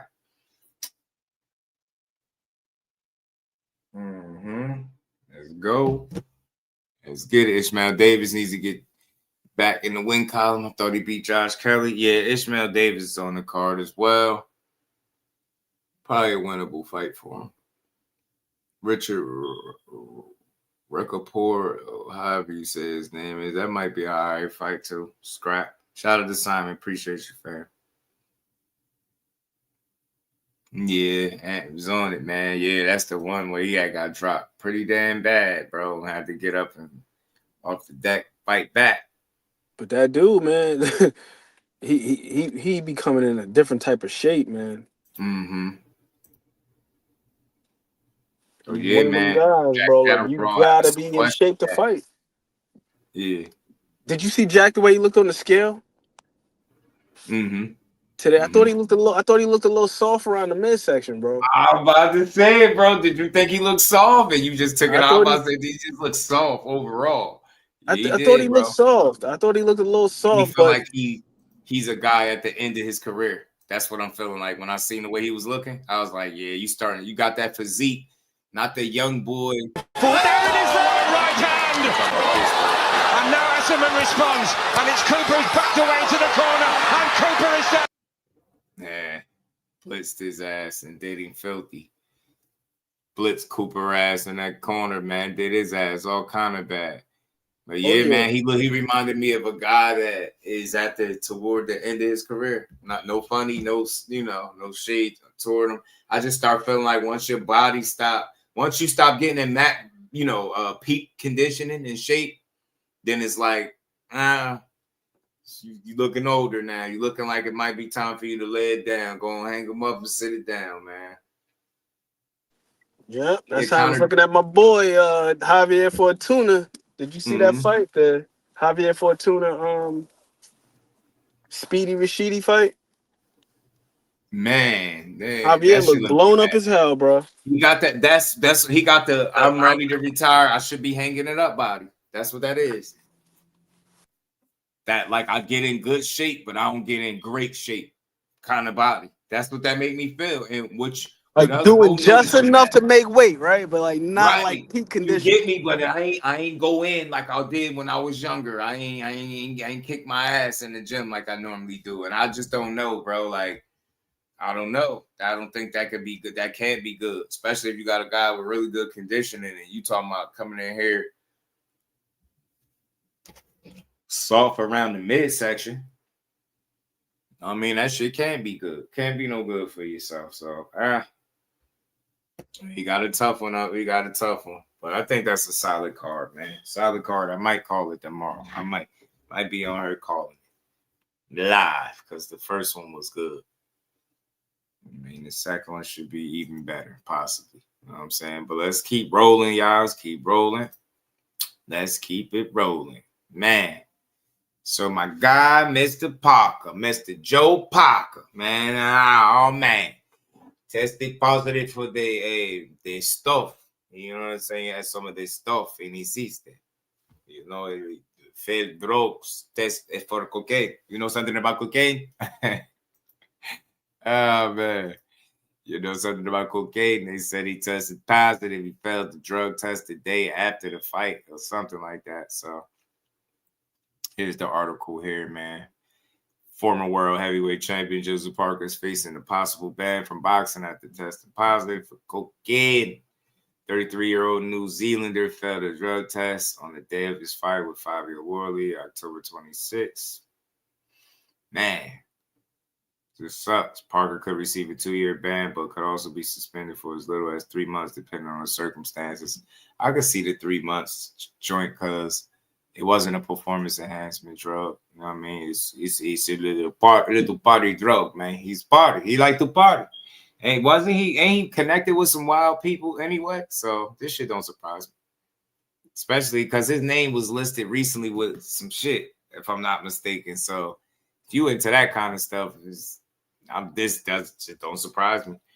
I mean, the timing of it sucked because he was building, man. He was hot, man, and it makes me wonder: did he get too comfortable and lax, right? Because he looked a little out of shape for that Fabio Wardley fight. I ain't gonna lie. He didn't look like he was in the best shape to me. And whenever I see somebody not be in the best shape for one of the toughest challenges that they go and face, I feel like they don't be fully prepared. And I felt that way a little bit looking at him. I was trying to brush it off and just reduce it to him being a heavyweight. And those guys sometimes have a tendency with their weight to kind of fluctuate fight to fight. But what I started thinking about is like the more dialed in ones kind of keep it, relatively the same. They keep the same thing. If I could say that, right? They keep it around the same. Like, you don't keep fluctuating. Then just looking at him, he didn't look the most, you know what I mean? I ain't saying he a six-pack guy, none of that. You ain't got to beat it, but he just looked big. I don't know. I thought they said he was heavier in the fight with Fabio Wardley than he was for the one before. So if that was the case, then maybe it's some truth to what I'm saying. Maybe I'm gonna play the video from Tim Bradley too. What they saying, cocaine get out of your system 3-4 days, whatever the hell it is, for it to be in there, like that means you've been partying relatively very, very close to the fight. So if that's where your mind was at, there's no way you killed it the way you were supposed to kill it in the gym, in my opinion. So that sucks. I'm not gonna be overly critical of his decision. He into what he into, but hopefully it don't end up too bad for him. He did lose, so it ain't like he had a performance enhancement and just cheated somebody or something like that. So but it still sucks because we rock with him, know what I'm saying? Absolutely, man. And it feels like it undermines everything that he's done in the past couple of years. He's on a nice little run. Yeah. Mm-hmm. And now they're talking about a potential ban. So whether it's a performance enhancement drug or recreational, they're still talking about banning you. And it's like, bro, you were coming off some good wins. Yeah. Big Bang, progress. Bacoli, Wilder, you like right there, bro. Zane. Came up short. And Big Bang. Did he beat Zane too, right? Yeah, he beat him. Box Zane up. So it's like, bro, he got off the deck to beat him too. He got dropped in that fight like twice. Mm-hmm. Had a hell boxed of a into a decision. Mm-hmm. After taking losses. So yeah, man, you stagnated your own progress a couple times over. The loss is one thing. Now you face a potential ban and being on the sideline longer than what you need to be for some BS. Tighten up, Joseph Parker. And yeah, he was on the cusp of a possible title too. Crush was good, Brody. How you feeling? So we'll see, man. I'm always rooting for guys that bounce back.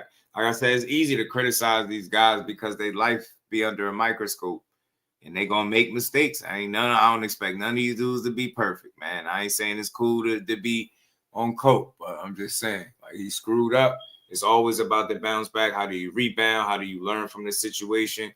How do you move forward? What's the next steps that you take? Because you got to go back to the drawing board for real in a huge way now with the loss and, you know what I mean? You know what I'm saying? You got to get back to, you know what I mean? Say he said he was cheating.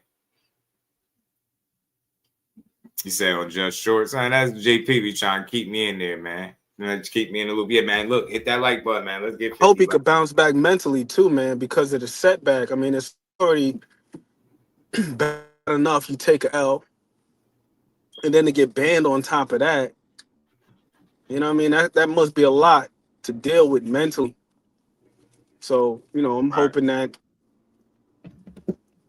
he could stay strong and just have the fortitude to push through, man, because it probably feels like at the moment like everything is just piling up between the L and the lumen suspension. And again, in boxing, I guess it's outlawed, but hell, people got their vices, right?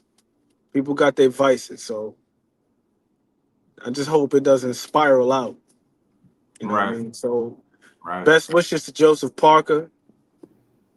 Hope that he could hold his head and just rebound, man. Just bounce back, regroup, and and push on. Yeah, a drinker though. Yeah, that too. So he probably was doing some partying, bro. Probably was doing some partying because with it being in your system, like the day of the fight, that's like you've been doing some partying a little too close. And that would also probably explain the weight too, because there was some questions. I mean, I Yeah. had it myself. I'm like, why in the hell is he close to 270? Joseph Yeah. Parker, as a career Yeah. guy, you know, we've seen him around like 240. He's never been the biggest of heavyweights, at least not by today's standards. So for him to come in north of 260, I was like, what the hell is he doing? Yeah. I was thinking that maybe he was just trying to absorb the power, come in a little heavier, be able to take some shots. And we know Fabio got some shit in them gloves. So I was thinking that maybe that's what he was doing. But now, you know, with the cocaine situation, he probably was partying and just had to slacking be. off. Yeah, had to be. I wasn't fully dialed in. And then I gotta look it up there. And I don't know what you talking about. It was some legal shit, or his name was being tied to some people, and his name was listed. He was supposed to have been doing something. Was it like drug related? Like crystal meth. Like they said, he was roped up in a whole ring. Yeah. So it's the company you keep type deal, and that shit caught up to you at the worst time, bro. Say that you serving dubs in the trap. I'm telling you, I'm telling you, or he's pushing. Oh man, he was moving that pack, man. He was moving that some of that Colombian band, as they like to call it. But let's hear what Tim had to say. Look, double tap y'all screen, subscribe to the channel, support the grind. Cash App, Super Chat. Let's keep it. Yo, Tim Storm Bradley, you already know the rest. Yeah, I jumped the gun earlier. Hey, if y'all saw the video early on, yeah, I jumped the gun. I thought the fight was this damn weekend. That's what I thought. I thought the Haney and Norman fight was this weekend, man. That's excited I am about the damn fight. Only boxing you know? do that. Look, man, same things still apply though. If you missed the video, you know what? I'll repeat my damn self. Yeah, I'll repeat myself. But let's talk about Joseph Parker, man, because this is just so interesting to me, man, you know. But it's not surprising. Nothing damn surprised me in this damn world. Nothing. You know, I've lived. I know ain't nobody perfect. I get it, you know. But at the same damn time, you right at the brink and right at the cusp of winning a world championship, something that you've been afterwards since you know, been laced up the pair of gloves, you know. I thought we was looking at the rebirth of Joseph Parker. You know, how quickly things can change. Yeah. You know, I mean, just the best on decisions alone. You would think he getting older, you become more wiser, right? You also have to understand that you become more wiser, then you understand that you got the family and the company you keep can rub off on you. Yeah, it can definitely rub off on you. You know, situation. I saw some of y'all in the comment section. You don't think I was thinking that? I definitely was thinking that. Talking about, you know, Fury was dealing with the same substance abuse. You know, Joseph Parker hangs out with Fury. You know, and that whole, you know, they all work and mingle together. Fury name was tied up in some shit too. They all over there doing that type of stuff. Yeah, because misery loves company, right? And party love partiers. Yeah, and we know Parker had a substance abuse back in the days with alcohol that I think he overcame. Maybe he back on it. Maybe that's because of the weight too. You know what I mean? Because last time I checked, I thought that coke make you skinnier. I thought it did. Maybe it had an adverse effect on Joseph Parker. Maybe he back again. Tim is a fool. He is bigger than ever. He was Which bigger fight, than ever. I think his last two fights, he came in heavier than ever. You know, this explains to me why he ran out of steam. Oh, he came out, he was a killer. Oh, he was backing this man up. He was taking big shots and stuff. But, you know, Wardley, you know, he stayed resilient, resolute, stayed strong.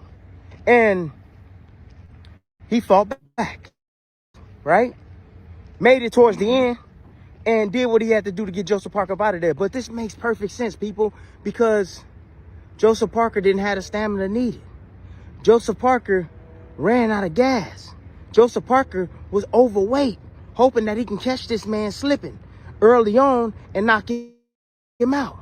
Yeah, that's what he was banking on. Was at the But it backfired on him. O2 Arena. Plus, now, this allegations that's on him, you know, with O2 Arena. testing positive on with coke in his system. Now, anybody know about coke, how fast that stuff get in your system and out your system? Anywhere from 3-4 days, sometimes a week, it can stay in your dang system, right? And if you take a hair follicle, you're talking about months. You can see it a month out, you know? So that means that it's a huge possibility that the week of the fight, that Joseph Parker was using cocaine, was snorting cocaine. That's crazy. Crazy. That is crazy to me. Man. It is crazy, Tim. This is so ironic. But you know, you live and you learn. No bunny, huh? Joseph Parker, I hope you learn from this, man. You know, and I hope you get some help.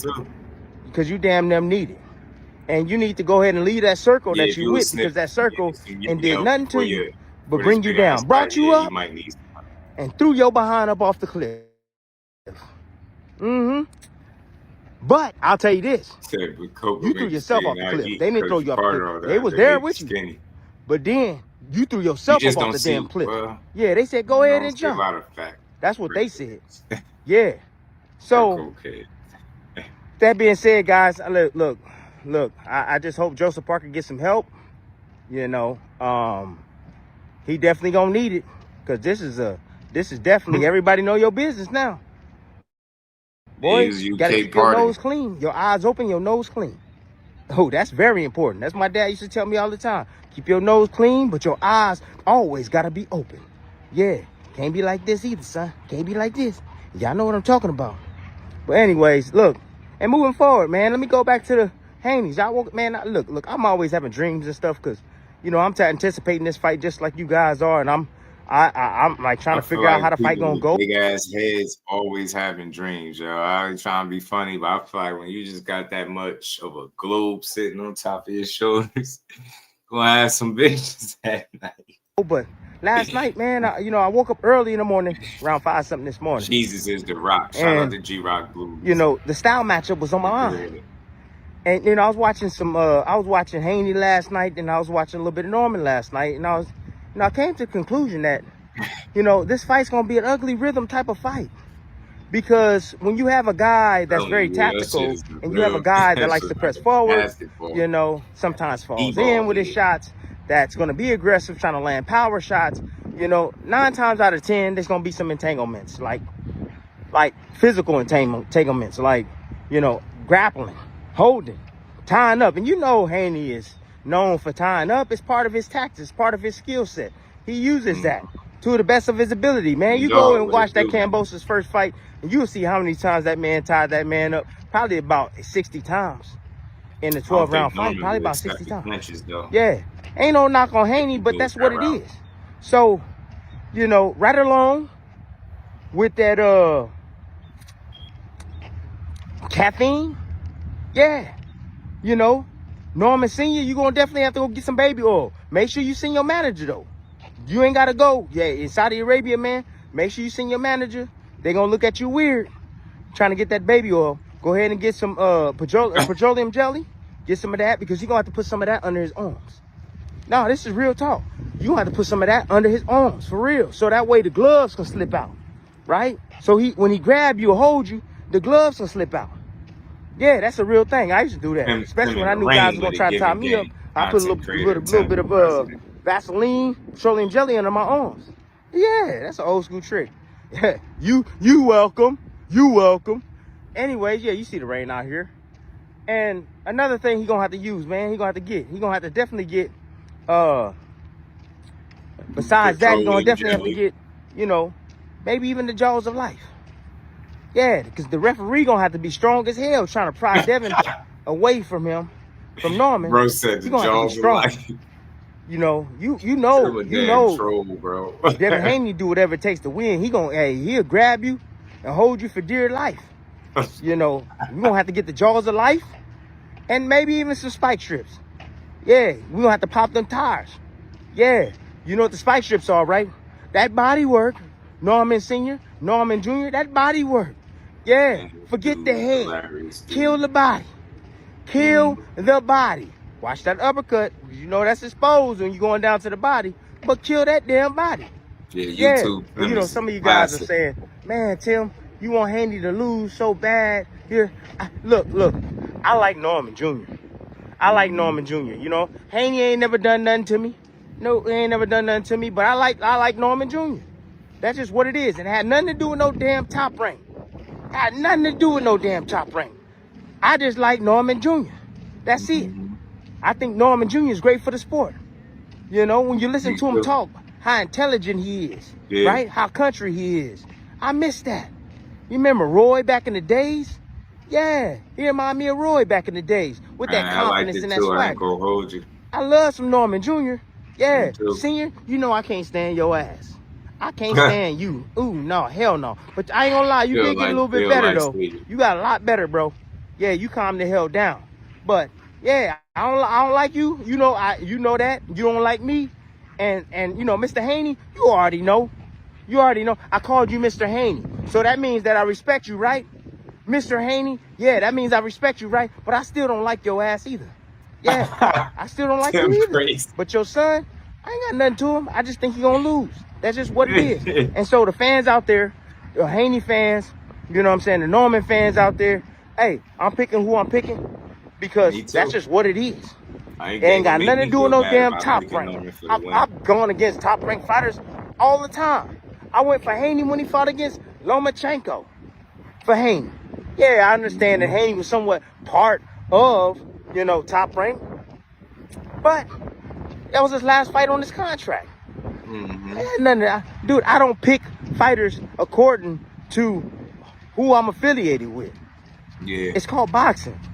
That's what it is. It's called boxing. Straight up. So that's just what it is. Period. You know, but anyways, look. Yeah, Tim out in the weather with it. It's raining outside, just got done. You know, another tough workout today. I did throw up again. Weakness leaving the body. But yeah, I just wanted to try to keep it kind of mellow today. You know, some of you guys like the mellow version. If you new, subscribe to the channel. If you ain't hit that like button, double tap the screen and hit that bell icon. Some of you guys like the crazy version of T. You know, I got all types of fans.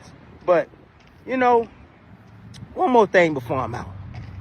One more thing. Give me 1 second. I gotta spit. I'ma tell a lot of y'all content creators, you know, cause now I'm a content creator.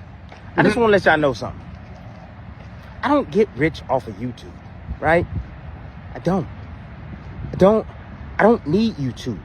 I just like to have my voice to be able to say what the hell I want and how I want to say it. You know, some of you think that this persona is a gimmick, right? No, I think Tim just be having It's fun. because you don't know me personally, right? Yeah, I think he just be having fun. So when I'm on ESPN, and that's the thing, he a content creator, and like he gonna tell you what he think. He's outspoken, he got a bold opinion, but he gonna stand on his square every time. And people think boxing is about agreeing and disagreeing all the time. Well, if I agree with you, I can't listen to you. Nah, this dude, a Hall of Famer, had a whole successful career. He got insight to the game. He has his words have some value to it. It's not about agreeing with everything he say, but he's a guy that's in the know, right? He know what it takes to be at the top level, right? The highest level of the sport. So it's always gonna be value in what he say. He ain't no damn fool just up here talking. Just I gotta speak be his mind. professional and button up, right? Yeah. Cause I'm getting paid to do a job. I would love to talk boxing with Tim Bradley. Why not? But this person is still in me. Don't get it twisted. That's why I say what's on my mind, and I said what was on my mind on ESPN. Hey, bro, I don't know if y'all peeked it. Yo, Tim's face ain't fat. Go back to the early videos. His face was fatter. He done lost weight. I'm telling you, Tim about to run down. The delivery was a little bit different. But for those of you that are new to the channel, yes, this is Tim Desert Storm Bradley. But I'm here to let y'all know that this is Ray Ray. That's who you're talking to. Some of the people on this channel, family, know who Ray Ray is, right? They know. This is him. Oh, yeah. This is that childhood boy when I was younger. That's that childhood man now. But when I was younger, I'm a joker. I like to have fun. Told people that. I like to talk my stuff, right? Because I did it. Yeah. I can say what I want, whether you agree or don't agree.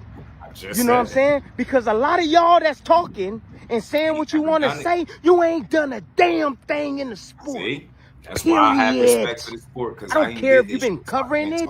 You ain't done nothing in the game. You ain't done no heavy lifting at all. You ain't got it kicked. Yeah. But you constantly talking, constantly saying this, constantly saying that. So Ray still okay. When you even put your lips up to even try to attempt to say something about something I said, you look stupid. Yeah, you look dumb. You do. I don't need this. I don't need YouTube to live. I'm rich. I got money. I make tons of money, people. You feel me? I love it. Talk shit something to him, Tim. about something I said, you look stupid. Get him, Tim. You look dumb. You do. I don't need this. I don't need YouTube to live. I'm rich. I got money.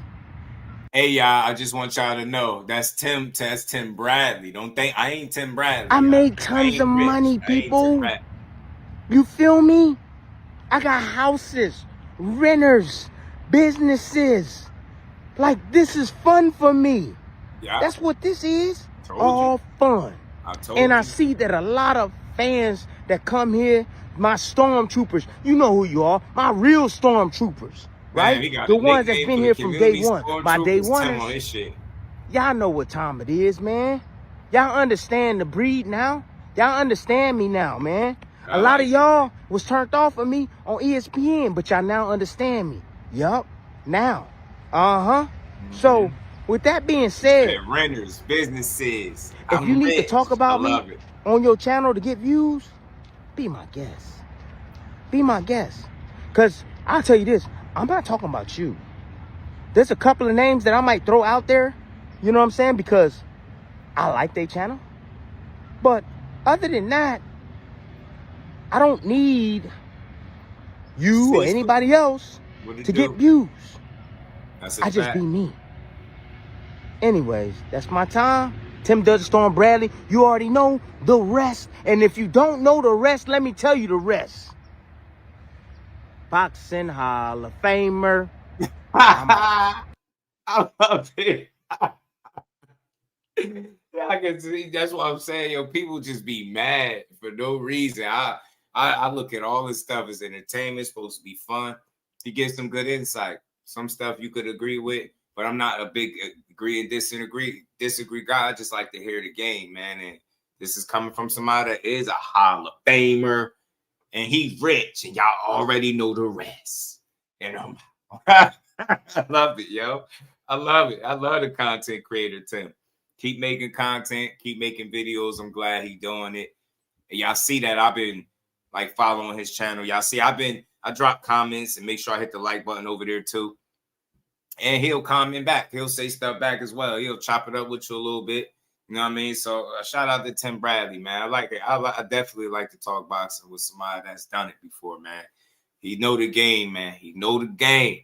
He know the game. It just killed me when people be like, well, I don't want to listen to him. He don't know what he talking about. I'll be like, bro, what? And you do? Think about that. Y'all listen to people that ain't done none of what he's done in the sport of boxing. Y'all rock with what they say. As soon as you hear something you don't agree with, he's fake, man. I don't like Timothy Bradley. See that. He made his money. If you followed his career, you know he made his money. He had his fights. You know what I mean? He won some big fights. You get what I'm saying? He kicked some ass. He ain't run from no real smoke for real. You know, he might have retired a little soon before fighting somebody, but nah, when in his day, he was fighting. You know what I'm saying? Tim was a real when he'd fight. He'd get in there and give it everything. You know what I'm saying? So I respect the game, man. I respect the game. I respect the knowledge. He definitely got something to add to this space. And he entertaining about it. He be having fun. Don't make it personal. I don't really hear the slander. He talk his shit. And I ain't saying I agree with everything, but I'm not sitting up here trying to disagree with the man. I just hear him out and, you know, get my assessment. So what he was saying in terms of Joseph Parker, yeah, man, Joseph Parker, if you need help, go get it. I hope you can get it. Tighten up. People are rooting for you. You know what I'm saying? It's a lot of people that thought you was going to beat Fabio Worley. I thought you could pull it off. I was one of those people, man, saying you came close. I mean, you did your thing. You pushed that young man to the limit, but he outlasted you. He landed the shots of consequence that ultimately ended the fight. So shout out and all praise to all salutes to Fabio Worley for standing on business. Chris M, UK. Shout out to the UK folks that be pulling up, man. UK been showing some love for these last few streams, man. Y'all keep hitting that like button. Hey, Chris, sub to the channel. Turn your notifications on. Hit that like button, my guy. Moses Thomas, the real one. Yeah, nah, Moses Thomas is real. He on the come up, bro. He on the come up. He on the come up. He look like he could be one of the next heavyweight champions for sure. He look dangerous. It's not just the power. He's violent, and he like can box behind it, which makes him entertaining and very interesting to watch. So we gonna find out. He told my guy to go get a shave and a haircut file. Yeah, with Jillian Love. Yeah, man. He said he called him Dirty Love the other day. Dirty Love, something. Dirty Love. I was like, yo, Tim Bradley is funny as hell, bro. He be just having fun, man. He just be having fun. But what he was saying, it holds some weight. You know, you pray, you know, salutes and prayers to Joseph Parker. If he need any help, hopefully he get it. Maybe he just could chalk it up to bad timing and that he was partying a little bit too much. Maybe that's what it was. Tripped his focus. Like I said, he's been connected with some people in the past where it's no real surprise that he could have dabbled a little bit, right? Supposed to have some shit going on with some crystal meth and all types of stuff, right? Him, it was a bunch of guys' names being listed, and his was one. So when you look at that, you go look at that story that I'm talking about, I wouldn't surprise you that he's probably possibly partying.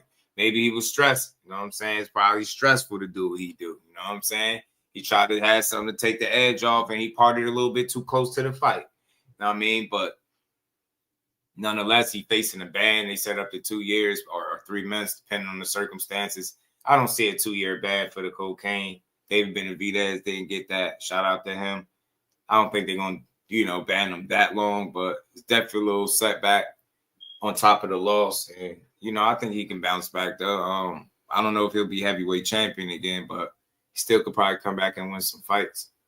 You know what I'm saying? So we'll see. But he also spoke about an upcoming fight that's coming up, too, and Brian Norman, man. And we're going to get into that because he spoke about Brian Norman use of caffeine pills. Russian pulled out a fine and knocked out everyone. Ah, man, your daughter is 5-0. Man, shout out to your daughter, Chris. That's dope, man. That's dope. I like when people got kids that's in the sport of boxing, man.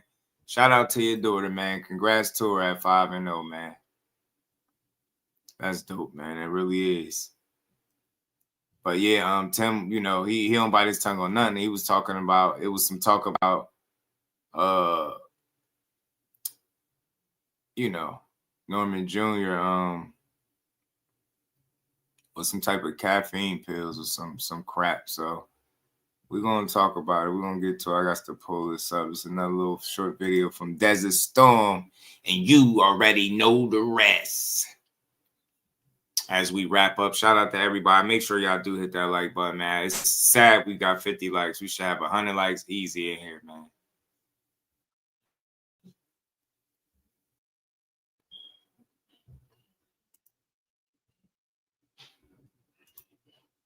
Why is this? Oh, my bad. I don't know why the sound went off. Oh, there ain't no sound. Hold on. Let me just go pull it up. That is dope, though, man. Daughter is in boxing. Heard about them damn caffeine pills, I think, before the Sasaki fight, too. Yeah. I heard Greg Hackett speaking on it a little bit. I pulled that up, too, man. Caffeine pills. I'm like, huh? Caffeine pills. What the hell? Yeah, hold on. Tim Bradley was talking about this on his channel. Let me find the video. Tim Desert Storm Bradley, and you already know the rest. That should just be funny to me how you be doing that. Yeah. Yeah. When he be getting hyped, yeah. Yeah. Uh-huh. That should just be funny, bro. So this was his video about Brian Norman and the caffeine tablets, and he said Devin Haney has no punching power, says Regis Progress. Nah, he was beating your ass pillar to post, Regis. You can't do that now, Rugeroo. Hold on, y'all. Let me get this up real quick, and we're going to get to this, man. We're going to get to it. Hit the like button, sub to the channel, and all that good stuff. Let me delete some stuff. I always got a bunch of shit I need to delete, man. Man, this is, I'm telling you, I've been having fun talking about this fight and this build up to it. Because it's one of them joints where we either going to be right or wrong, but it's going to be a fun night of boxing. Nonetheless, when these dudes get in there and mix it up, both Haney and Norman, like, because it's contrasting styles, the way they get their work done is definitely different. What Haney is going to be looking to do is like, you know what I mean? We got this idea of what he's going to be looking to do, but I guess he's going to be confident enough to fight in a manner in which is going to guide him to victory, right? You don't want to have step with no Brian Norman, bro. I'm telling you, I think that dude gonna try to break him in there. I really do. I think he thinking it's just gonna be, and he says something very key, and it lets me know where his IQ and his intellect is at this stage, right? His awareness. Regis Prograis went into the fight trying to box a boxer, knowing he is street fighter. They think Brian Norman can box, but Brian Norman has the kind of style that's very engaging. He'll get to you and he'll put some hands on you. Like you know that. So, but he's not planning on going out there and trying to be this quote unquote boxer just for that night. He's not trying to do that. He's gonna do what he do. And that's what I like. I think that's what's gonna make the difference.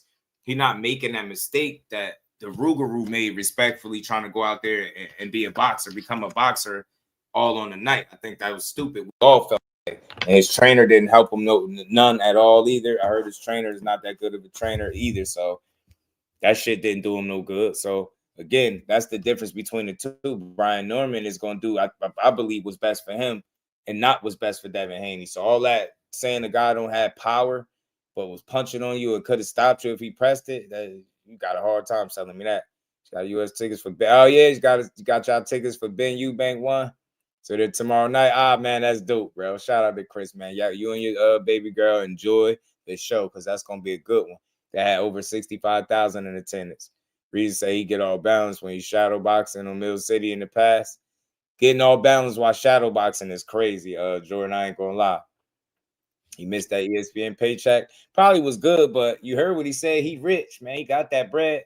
But let's hear what he said. He said, talked about the caffeine pills and Norman not having no power according to Regis Prograis. You know the rest. Look, guess what? you got to rock. Tim that's on Bradley, you already know the rest. He's mad. Bradley, you already know the rest. I get him, Tim. Shit be fun, man. Black coffee, no sugar. Look, he having fun, bro. Check this out. Tim on some shit. That caffeine. Look.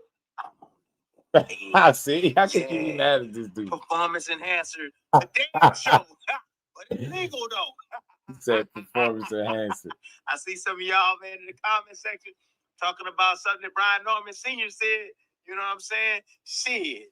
Hey, that snack program is for real. Shit, some caffeine, that's normal, right? Yeah.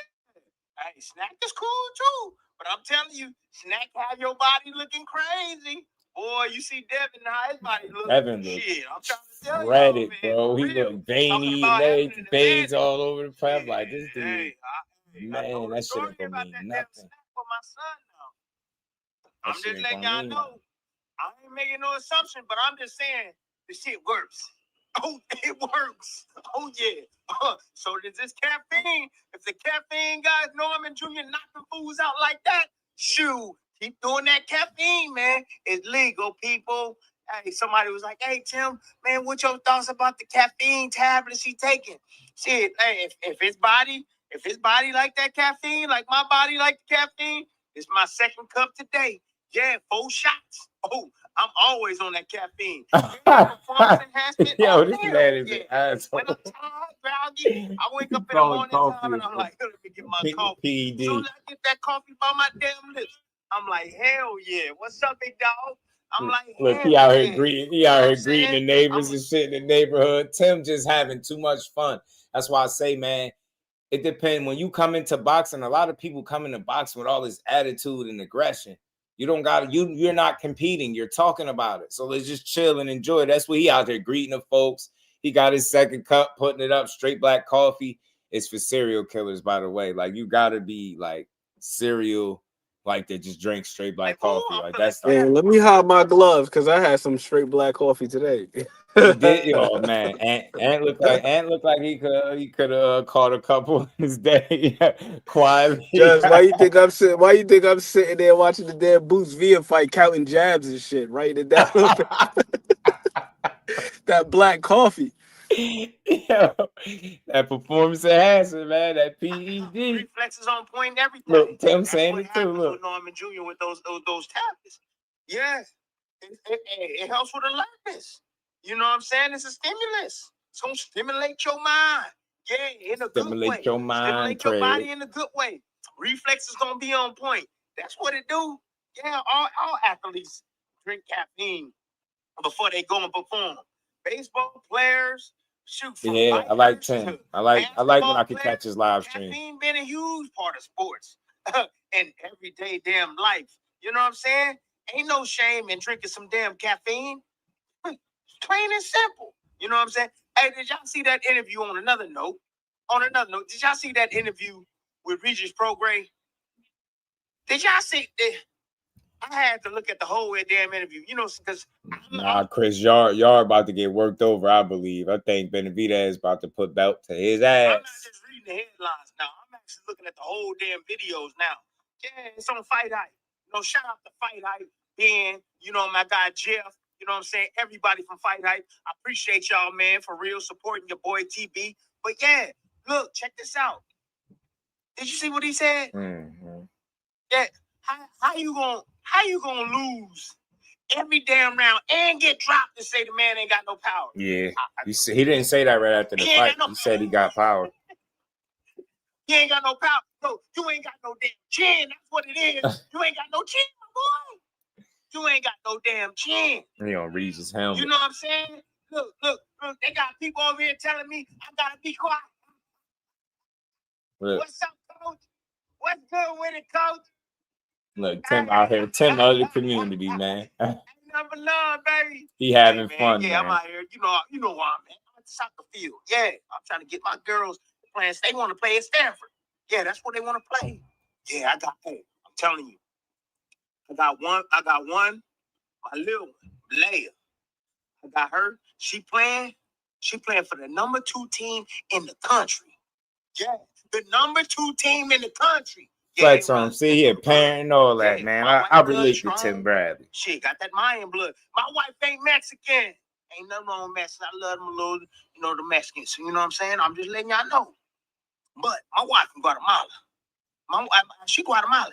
So, you know what I'm saying? So when I went crazy, it's because, hey, don't be disrespecting. It's like calling the Mexican a Guatemalan. Man, the Mexican will be tripping if you call him a Guatemalan. Come on now. Yeah, y'all don't know, but yeah. I ain't giving you a history lesson. Crazy when it comes to, you know what I'm saying? That ain't my race. You know what I'm saying?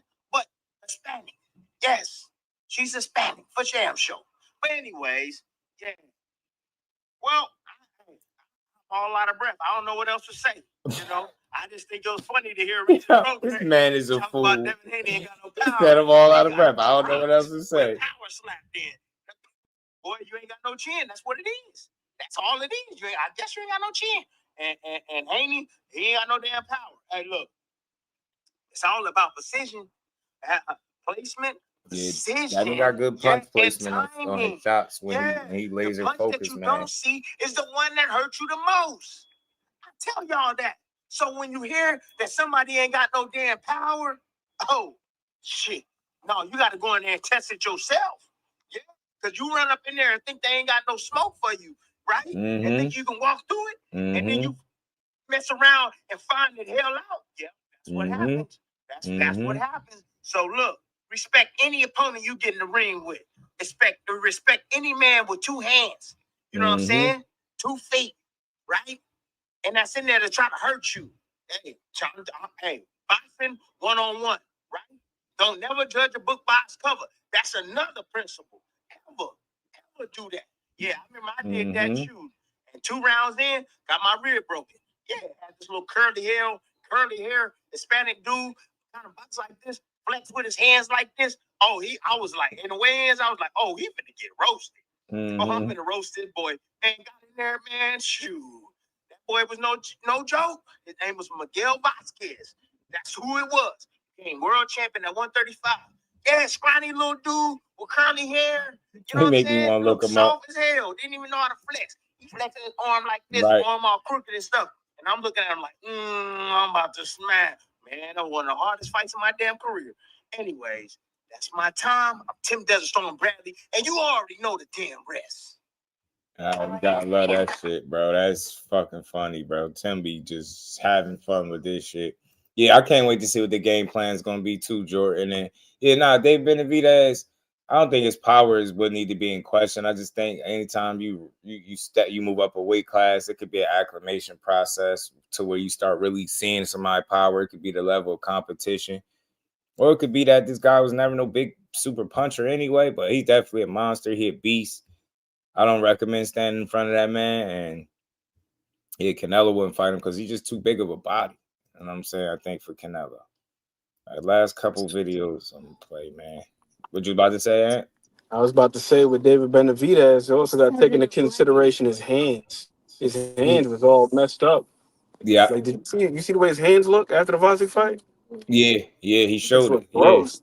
His hands look gross. Yeah, they look crazy. Yeah. His knuckle looked all misplaced. That's for one. He And then punched also so hard, he beat his hands up every fight.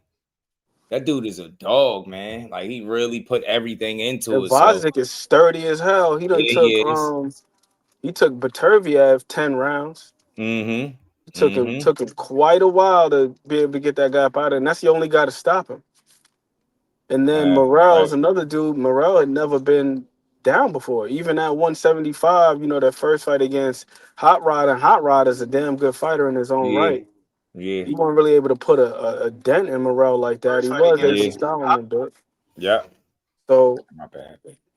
And this is only David Benavidez' third fight at 175 too. We make it seem like he's been campaigning there for long as hell. To your point about acclimation, like what happened if he get his strength and conditioning right, his hands is healthy, all that other good stuff. And I'll also say this too. It's my last point about David Benavidez with his power. I think it's substantial enough to where it can give the other guy reservations. Because there were moments in that fight with Morrell where he just looked bewildered. Yeah. Like the 6th round, with David Benavidez was punching on him for about a minute and a half straight, and he was not letting his hands go. Yeah. Same shit happened with Vasek when David started going to his body. Like Vasek didn't really start letting his hands go like that until he seen that David start to slow down a little bit. Right. Early on in that fight, the first 6 rounds or so, he was not really looking to let his hands go in exchange like that. So the power had to be substantial enough. It may not be concussive, but that shit is probably thudding. Yeah, heavy. You can't tell me that dude don't got a heavy ass jab, body shots. Like don't getting punched by him can't feel good at all, man. At all. But like Jordan said, man, the game plans is gonna be really interesting to see how they materialize and what each guy is comfortable doing from the very start of the fight as it just continue to progress. I had this one little 5-minute clip real quick from these guys with Haney and Norman. They've been fooled. They've been bamboozled. I like when guys talk. It gets me going. Oh, he's a runner. He's a track star. I don't think his son is the creme de la creme. As long as I'm on an even playing field, I will win. I think he might have made a deadly mistake this time. This is his big moment. This is his first time here. And I'm here to show him that it's levels. Still got some doubters out there, so I'm still showing y'all each and every day. It was put public that this fight was offered. But once it was made public, they honestly had no choice but to take it, in my opinion. He can say what he want to say. In my mind, yeah, I had no choice. If it's a fighter that's willing to fight me, absolutely I'll take it. So if he wants to say that, I have no choice, what does it matter? It's okay. If that makes him sleep better at night, then okay, we here now. And November 22nd, we're gonna fight. Yeah, what's up, nigga? Bitch ass. You a bitch. Shit. Yeah, all right. Oh, Raymond. Yeah, you seen what happened. You ain't. Called him a bitch because when I seen him, I didn't think that he was that small. I was like, oh, you're not even like big. Like we was around the same size at that There time. you go, I talk thought about he this was a small bitch. shit again. Would I say he was a weight bully? I'm gonna have to say, yeah, we're the same size. I'm not going down to 135. I'll tell you that right. I don't care what crack diet, and I'm not going down to 135. I'm a big guy. 135 Say, I was don't care what crack extremely diet, hard to you ain't make. going down to 140 was 35. hard to make. You know, 147 is more my weight class. It's more my natural weight class. Muscles don't yeah. win fights. You get all the Size doesn't credit win from me. fights. Skills pay the bills. My prediction for the fight is that I think that Brian Norman will be very surprised with how good I really am. I see it about to get worked over. We had our humble abode in the Wolves Den, Granite City Boxing, where it all began. Yes, sir. That's what I'm talking about. You hear it. You hear it. First thing that comes to mind when I think of Brian Norman, I think power, obviously. That's what we all think. We think that, you know, he's strong, he's a good puncher. We've been studying him. You know, his weaknesses, we will, you know, exploit. Anything that he does well, we'll take away from him. Got to see on November 22nd, you know, how I neutralize the power. He do a lot well. Once again, he got a good jab, good feet. He be doing this little thing or whatever. Regardless, I'm still training for the best Devin Haney. Brian Norman Sr. Man, he did him fucked filthy. That was Devin is bad, having the boy. best camp of his life. Never seen him more stronger, more faster. Your boy's in trouble. I don't think he get the respect that he reserved, but all I'm That's thinking about, stronger, if you don't faster give it shit to him, is at least base it something on they facts. say. I think that Bill Haney is mixed up in what his son is. I think Brian is more tested. I know that sounds silly to some people. They're gonna be like, more tested. No, you got 50-50 type fights, right? Devin Haney, most of the fights that Devin Haney has been in have been there for Devin Haney to win to some degree. He is a good fighter. I Yeah, don't he think ain't he's been the no best fighter. I underdog think everything has in been none of his orchestrated fights. the way it's been orchestrated to make it look like he's a I get where phenomenal, Norman but is more coming of a fighter than he is. Brian Garcia was the only 50-50 fight that he ever been in, and we saw what happened in that fight. So I'll be disappointed if we don't see Haney back Ramirez up sometime before the night's over with. Me too. Of course, it wasn't entertaining, but he's still a 12-old dude. I won't judge a man off one night. He's not a punk or anything like that. The dude called me trash or whatever. He used more explicit language, but he called me trash, and then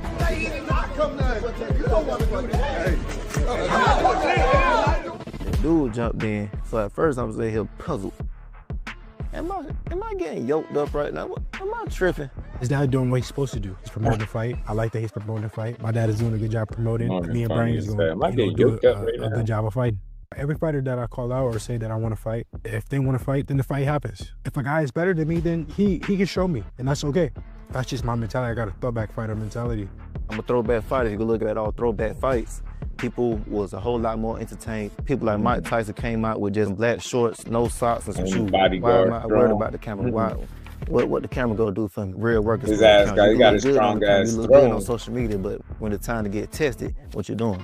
I'm not here to win a popularity contest. I'm not here to real deal. I got one mission. My mission is to take your head off your shoulders, dog. Experiences, you know, is the key to this fight. I've been at this level for a very long time. One of the best fighters in the world. You know, the guys that he's supposed to beat, you know, now is a different level, and I will show him. the main He thing keeps that saying makes that Devin shit. Haney No, a he good fighter wasn't. is He was the the belief. underdog in Opinions are one fights thing. before, dog. And I never argue with opinion. He was That's supposed what to my be. opinion differs. But the good thing about my opinion and everybody else's opinion clearly is don't we know got his a date for history. He just November the saying shit. 22nd. We get to put all this talk in the rest. Yeah, I can't wait to see it, man. I can't wait to see it, bro. Shout out to Ryan Anthony. He said, Haney got more skills. I ain't mad at that, man. Skills pay the bills. Let's see if he have more, if he's able to utilize those skills to the max capacity come fight night. So you got Devin Haney saying, you got Devin Haney giving this message of he did what he was supposed to do in front of them guys. Well, guess who didn't do what he was supposed to do? You, Devin Haney. You didn't do what you're supposed to do with Ramirez. You didn't do what you're supposed to do against Regis' program when you had him hurt. You didn't do what you're supposed to do against these are little guys. You didn't do what you're supposed to do against Ryan Garcia. You feel what I'm saying? He didn't. I mean, he hasn't had a knockout since he was 20 years old. You feel me? Like what are we talking about here? And I'm not saying power means everything or nothing else. What I'm just saying though, he's not an exciting fighter. People are excited for the name because you attach your name to Floyd Mayweather because he's trying to be Floyd Mayweather. Everything you hear, man, levels. Who said levels, Johnny? You tell me. Who started the level shit? Who started that? I'm not. Can you tell me who started? Floyd. Floyd started the levels. That's who started that. Everything he says comes straight out of Floyd Mayweather's mouth. He clearly studied Floyd Mayweather. He was in the gym with Floyd Daddy. He trained with Floyd. He trained with all of these people, whatever else, and he's trying to beat them. Brian Norman Jr. is not trying to beat them. So, David Haney, I just think they utilize their skill set differently. Because we're going to knock the other identity out your ass come November the 22nd. That's what's going to happen. You feel what I'm saying? For you. Joshua Plummer, thank you for the 5-piece. We all know Bernie don't like Dev. Keep bluffing Shakur. Well, like I said, it's more about this guy can't tell me what he like about Devin. Bernie be funny as hell. Well, they saying all I'm hating about Devin, but I'm saying and you can't understand this character. A lot of these guys say I'm not gonna argue with these guys because they don't even know nothing about, when I say boxing history, just the way they never read on fighters, how they think, how they live, they don't even know. So they just going off, he got nice clothes, he got nice jewelry. That's all they really like, and they gay. They don't even like how he fight. He don't fight cold like that. He's not cold like that. His sparring sessions is fire. But when he fights, he's not dynamic like that. His best fight was Prograde. I thought Prograde was washed. Is washed.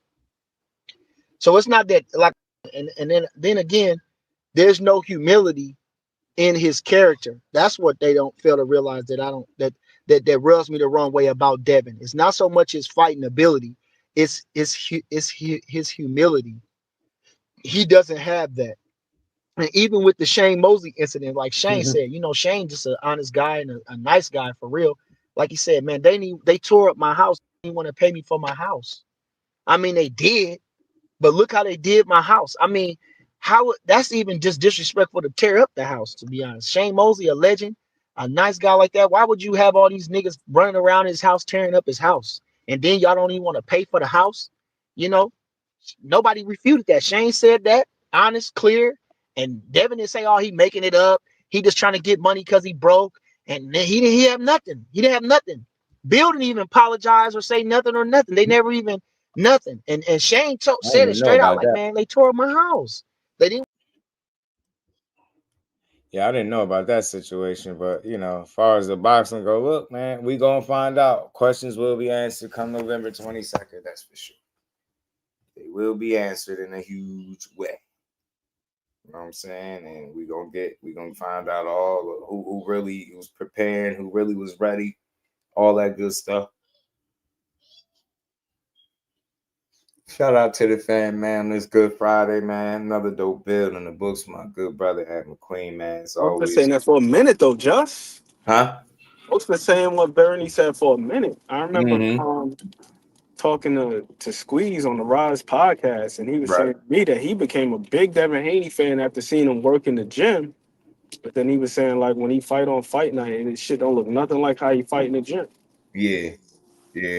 So I wonder, like, where the disconnect is, like, where, like, the confidence to do some of the things that he does in the gym, like, why it doesn't translate to a fight.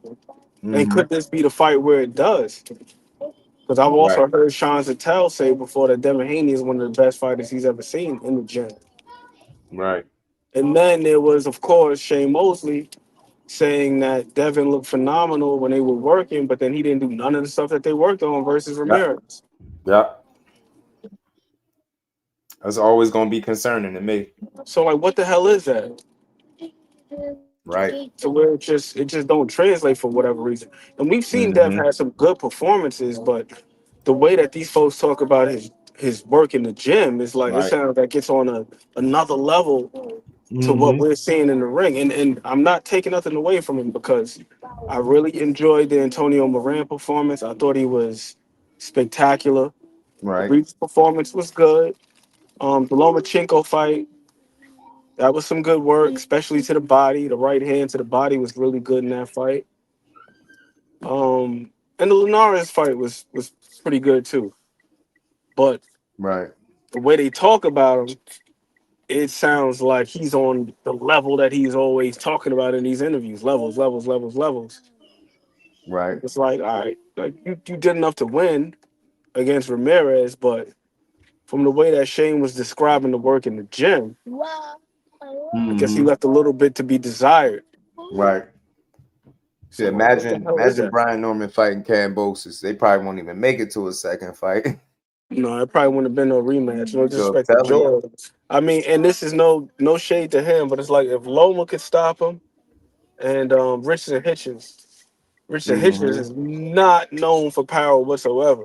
Like people call Devin Haney pillow fisted, and I'm not saying that Richardson Hitchens is pillow fisted by any means, but he is a very safety first type of fighter. He prefers to fight a very clean fight. Yeah. Don't really take too many chances. Got like a 38% KO ratio.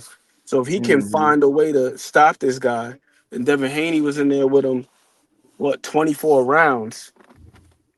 And I'm not Right. even certain if he scored a knockdown. Can't remember if he scored a knockdown in the fight. Jabbed the shit out of him. Right. He was better in the second fight than he was in the first. But yeah, it's like these other guys. You got a guy, smaller guy stopping him, and another guy who's not known for power stopping him. It's like, man, like what the hell is going on? And I don't believe that.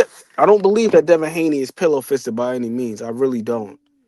But clearly, there are just certain shots that he's not willing to take. As Tim pointed out, as we all know, it's the ones that you don't see that hurt you. But in Right. order to hit somebody with a shot that they don't see, you got to be willing to pull a trigger.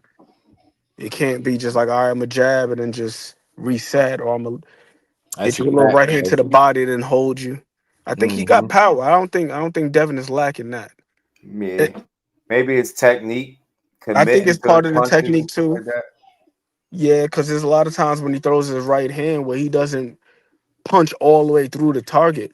It seems like he throws his right hand and he's looking to get the hell out the way before before contact is made. Yeah, right. You're already planning an exit strategy before the punch even land. Teofimo also thinks Devin will win. Bam think Devin will win, but the reasoning for it is behind it is not crazy. I get it, but I just think that's because they still some unknowns about Brian Norman, and it's some misconception that every fight that he was put in, he was expected to win when that's not true. That's what Devin Haney was saying. So I think that ultimately it's gonna be a little miscalculation somewhere that could cost them the fight. Yeah, he definitely wasn't supposed to win that Santillan fight, especially off the heels of Santillan doing what he did to Alexis Rocha. You already know Top Rank was looking to push him. And then also Santillan was a Robert Garcia fighter too. Yeah. So I'm pretty sure they wanted to push him. And then with the emergence of Inoue and Nakatani over the years, I'm pretty sure they wanted Sasaki to get that victory over Brian Norman Jr. Then you have another champion out there in Japan with Top Rank. They've seemed to expand their market out there. So it would have been more beneficial for them to have Sasaki win because he's already got a built-in fan base. And then also, yeah, they didn't re-sign Brian Norman to that contract until after the Sasaki fight. So it felt like they were putting him through trials. Like, we really want to see what you're working with. And then they re-signed him. Now, conversely, not to poo-poo on Edgar Berlanga, but when we seen him and they were putting him in those step-up fights, and then he was winning, but he wasn't winning as cleanly, as decisively as he was during the KO streak. You seen what happened. They didn't re-sign him after that. They just let him go. Right. So it seemed like with Brian Norman Jr., they were putting him through a trial period. Like, we want to see what this kid got because we're not sold on him yet. And then now they see, okay, Santillan, Santillan, pardon me, Santillan, and then the other guy, Cuevas, and then Sasaki. And I was like, all Yeah. right, now we rocking and rolling. And I like what Bob was saying Traveling about him the other all day. those fights. Traveling too, Road Warrior. Yeah, you make Devin Haney fight, he in trouble to me, Jordan. You do. So he was trying to cut him, right? You make him fight, it's gonna be a tough night's work for him. I think so. So we're gonna see it. And I think that's what Brian Norman will look to do. Shout out to Godwin. What's good? Make sure you sub to the channel, hit that like button, support the channel. Last thing, man. Fight up on the screen. Got a date, January 24th. I'm looking forward to this one. This is a really good fight. Andy Cruz been on the fast track since he turned pro. Obviously, he turned pro later than most of these guys. So they moving him right along. He out of there, over there with Boots and Bozy working, doing this thing. Raymond Muratalla, man, this is an interesting fight. different styles. Raymond got some good power. I've seen Andy respond a little strange from some shots. Want to see if Robert Garcia and Muratalla got what it takes to be able to stop the Cuban sensation along with Bozy Ennis and Andy Cruz. You know what I'm saying? Is he going to solidify himself? I'm hearing this could be Raymond Muratalla last fight at 35 too. So it'd be entertaining if he take his ass up to 140. That just make 140 that much more interesting. Big drop. Drizzy was good with it. He said Cruz wins convincingly. I don't know. We're going to see. Raymond Muratalla ain't nothing to play with, though. He's a good fighter, and I expect him to be on point for this particular fight. You know what I'm saying? Preparation is everything, man. He got Robert, so he in good hands. Haney and Norman's fight should be on Netflix.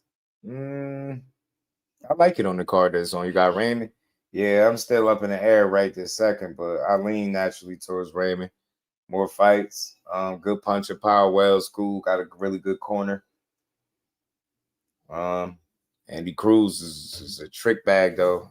This could be his entry into the mix, man.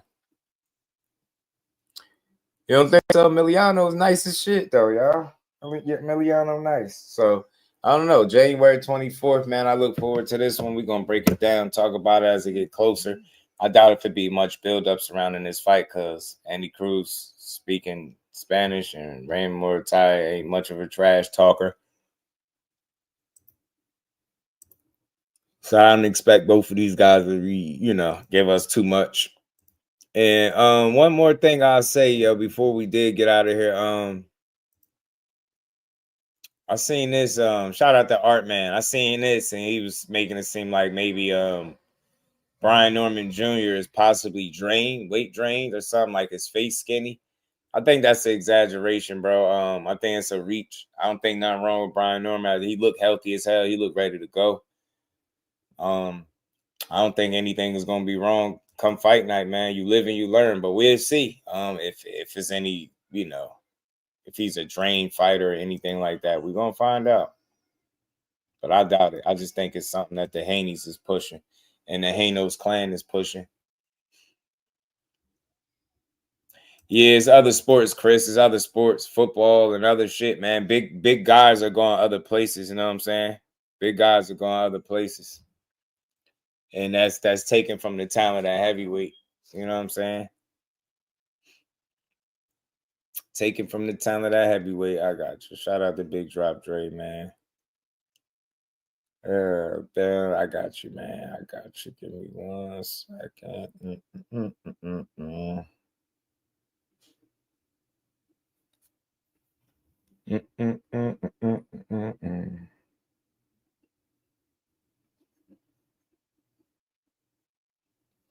I got you. Give me a second. Y'all, hey, look, hit the like button, double tap the screen, subscribe to the channel as we get to wrap up, man. Y'all go catch out some local boxing. This is from my guy, Big Drop Dre, man. Attention, fight fans in the DMV. It's live, it's local, it's boxing. Jetter Promotions, RDR Promotions, in association with Maryland Live Hotel and Casino in Hanover, Maryland, presents a night of championship boxing. Saturday, November the 22nd, featuring some of your favorite DMV boxers. In her professional debut, we've got Bria Miller, Casey Wheels Wheeler, Keith Saunders, Nasheed Sugar Sheed Smith, Tyler John Wayne Langer, Jaqueen Too Sharp Hutcherson, Mikai No Limit Phillips, Derek Scooter Davis, Ahmed Momo Jones, Brandon the Hitter Chambers, Ezra No Time Turner, and in our main event, we've got Michael the Professor Vox. Tickets are available through AXS or at the Live Hotel and Casino box office. November the 22nd, doors open at 5 p.m. Shout to the homie Big Drop Dre, and appreciate the love, man. And we ain't never got a box again. Well, right. well. I already been getting these, but now it's time for you to get your just do. Oh, the big drop there. Emiliano, I think he could be special, man. I think he could be special. They grooming him, moving him the right way. I think he could, man. That kid really could fight up there. He really could fight to me, and he up there at 40 now. So let's see what he do. See what he do as he continue to progress. I seen him the other day in the picture with his pops or something. He look like he in shape. He look like he in really good shape right now, ready to go. And lastly, man, shout out to my girl for getting her Ring Magazine belt. This is beautiful. You have to kill me to take this from me. I mean, literally kill me. You're gonna have to kill her to take that belt from you. You ain't getting it. You hear me? You ain't getting that belt. Huh? You ain't getting it. So let's see, man. Jake Paul, Anthony Joshua, December 19th. Eubank and Benn 2 tomorrow.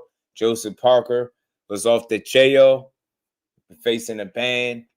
We got some, we lead next weekend. We got Brian Norman and Devin Haney, man. We got Dave Benavidez, Anthony Yard, Dula Mason will become a new champion. Got some good shit, man, going on. You're knocking out Clarissa Shields. I wouldn't be mad at that. That's my girl right there. I just hope she get her opportunity that she do deserve. You know what I'm saying? I think she'll take full advantage of it. Jake Paul not fighting Tank Dave. Nah, Jake Paul and Anthony Joshua. Did I say Tank? My bad if I said Tank. Jake Paul and Anthony Joshua, December 19th, man. So look, man, we appreciate y'all. Shout out to everybody that rocked out to the end of the show. Hit the like button on the way out. Double tap that screen. Subscribe to the channel. Turn that bell icon on. We might call the fights tomorrow.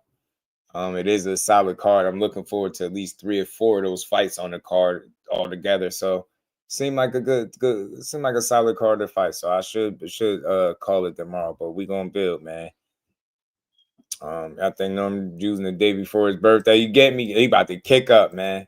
Shout out to Ryan Anthony. Appreciate you, man. And look, hype the video, y'all. If you didn't, hit that hype the live streams. Share the live streams. You know what I'm saying? And make sure y'all all sub and make sure y'all hit that that bell icon as well, man. Shout out to everybody in the building. My dog Jordan. Appreciate you. $60 on pay-per-view, y'all. And $24.99 in the UK, something like that. So y'all enjoy the rest of this Good Friday, man. I'll see all of y'all tomorrow.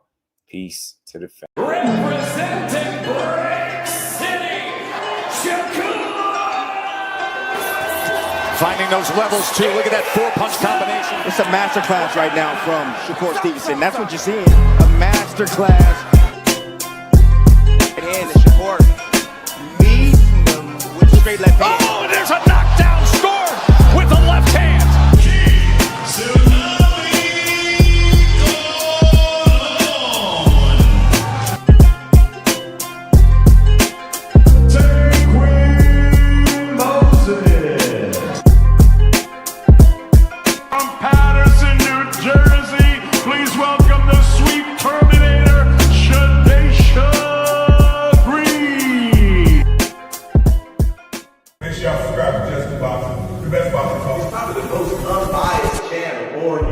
Right now, we're going to give him his just due. Shout out to my brother Just Due.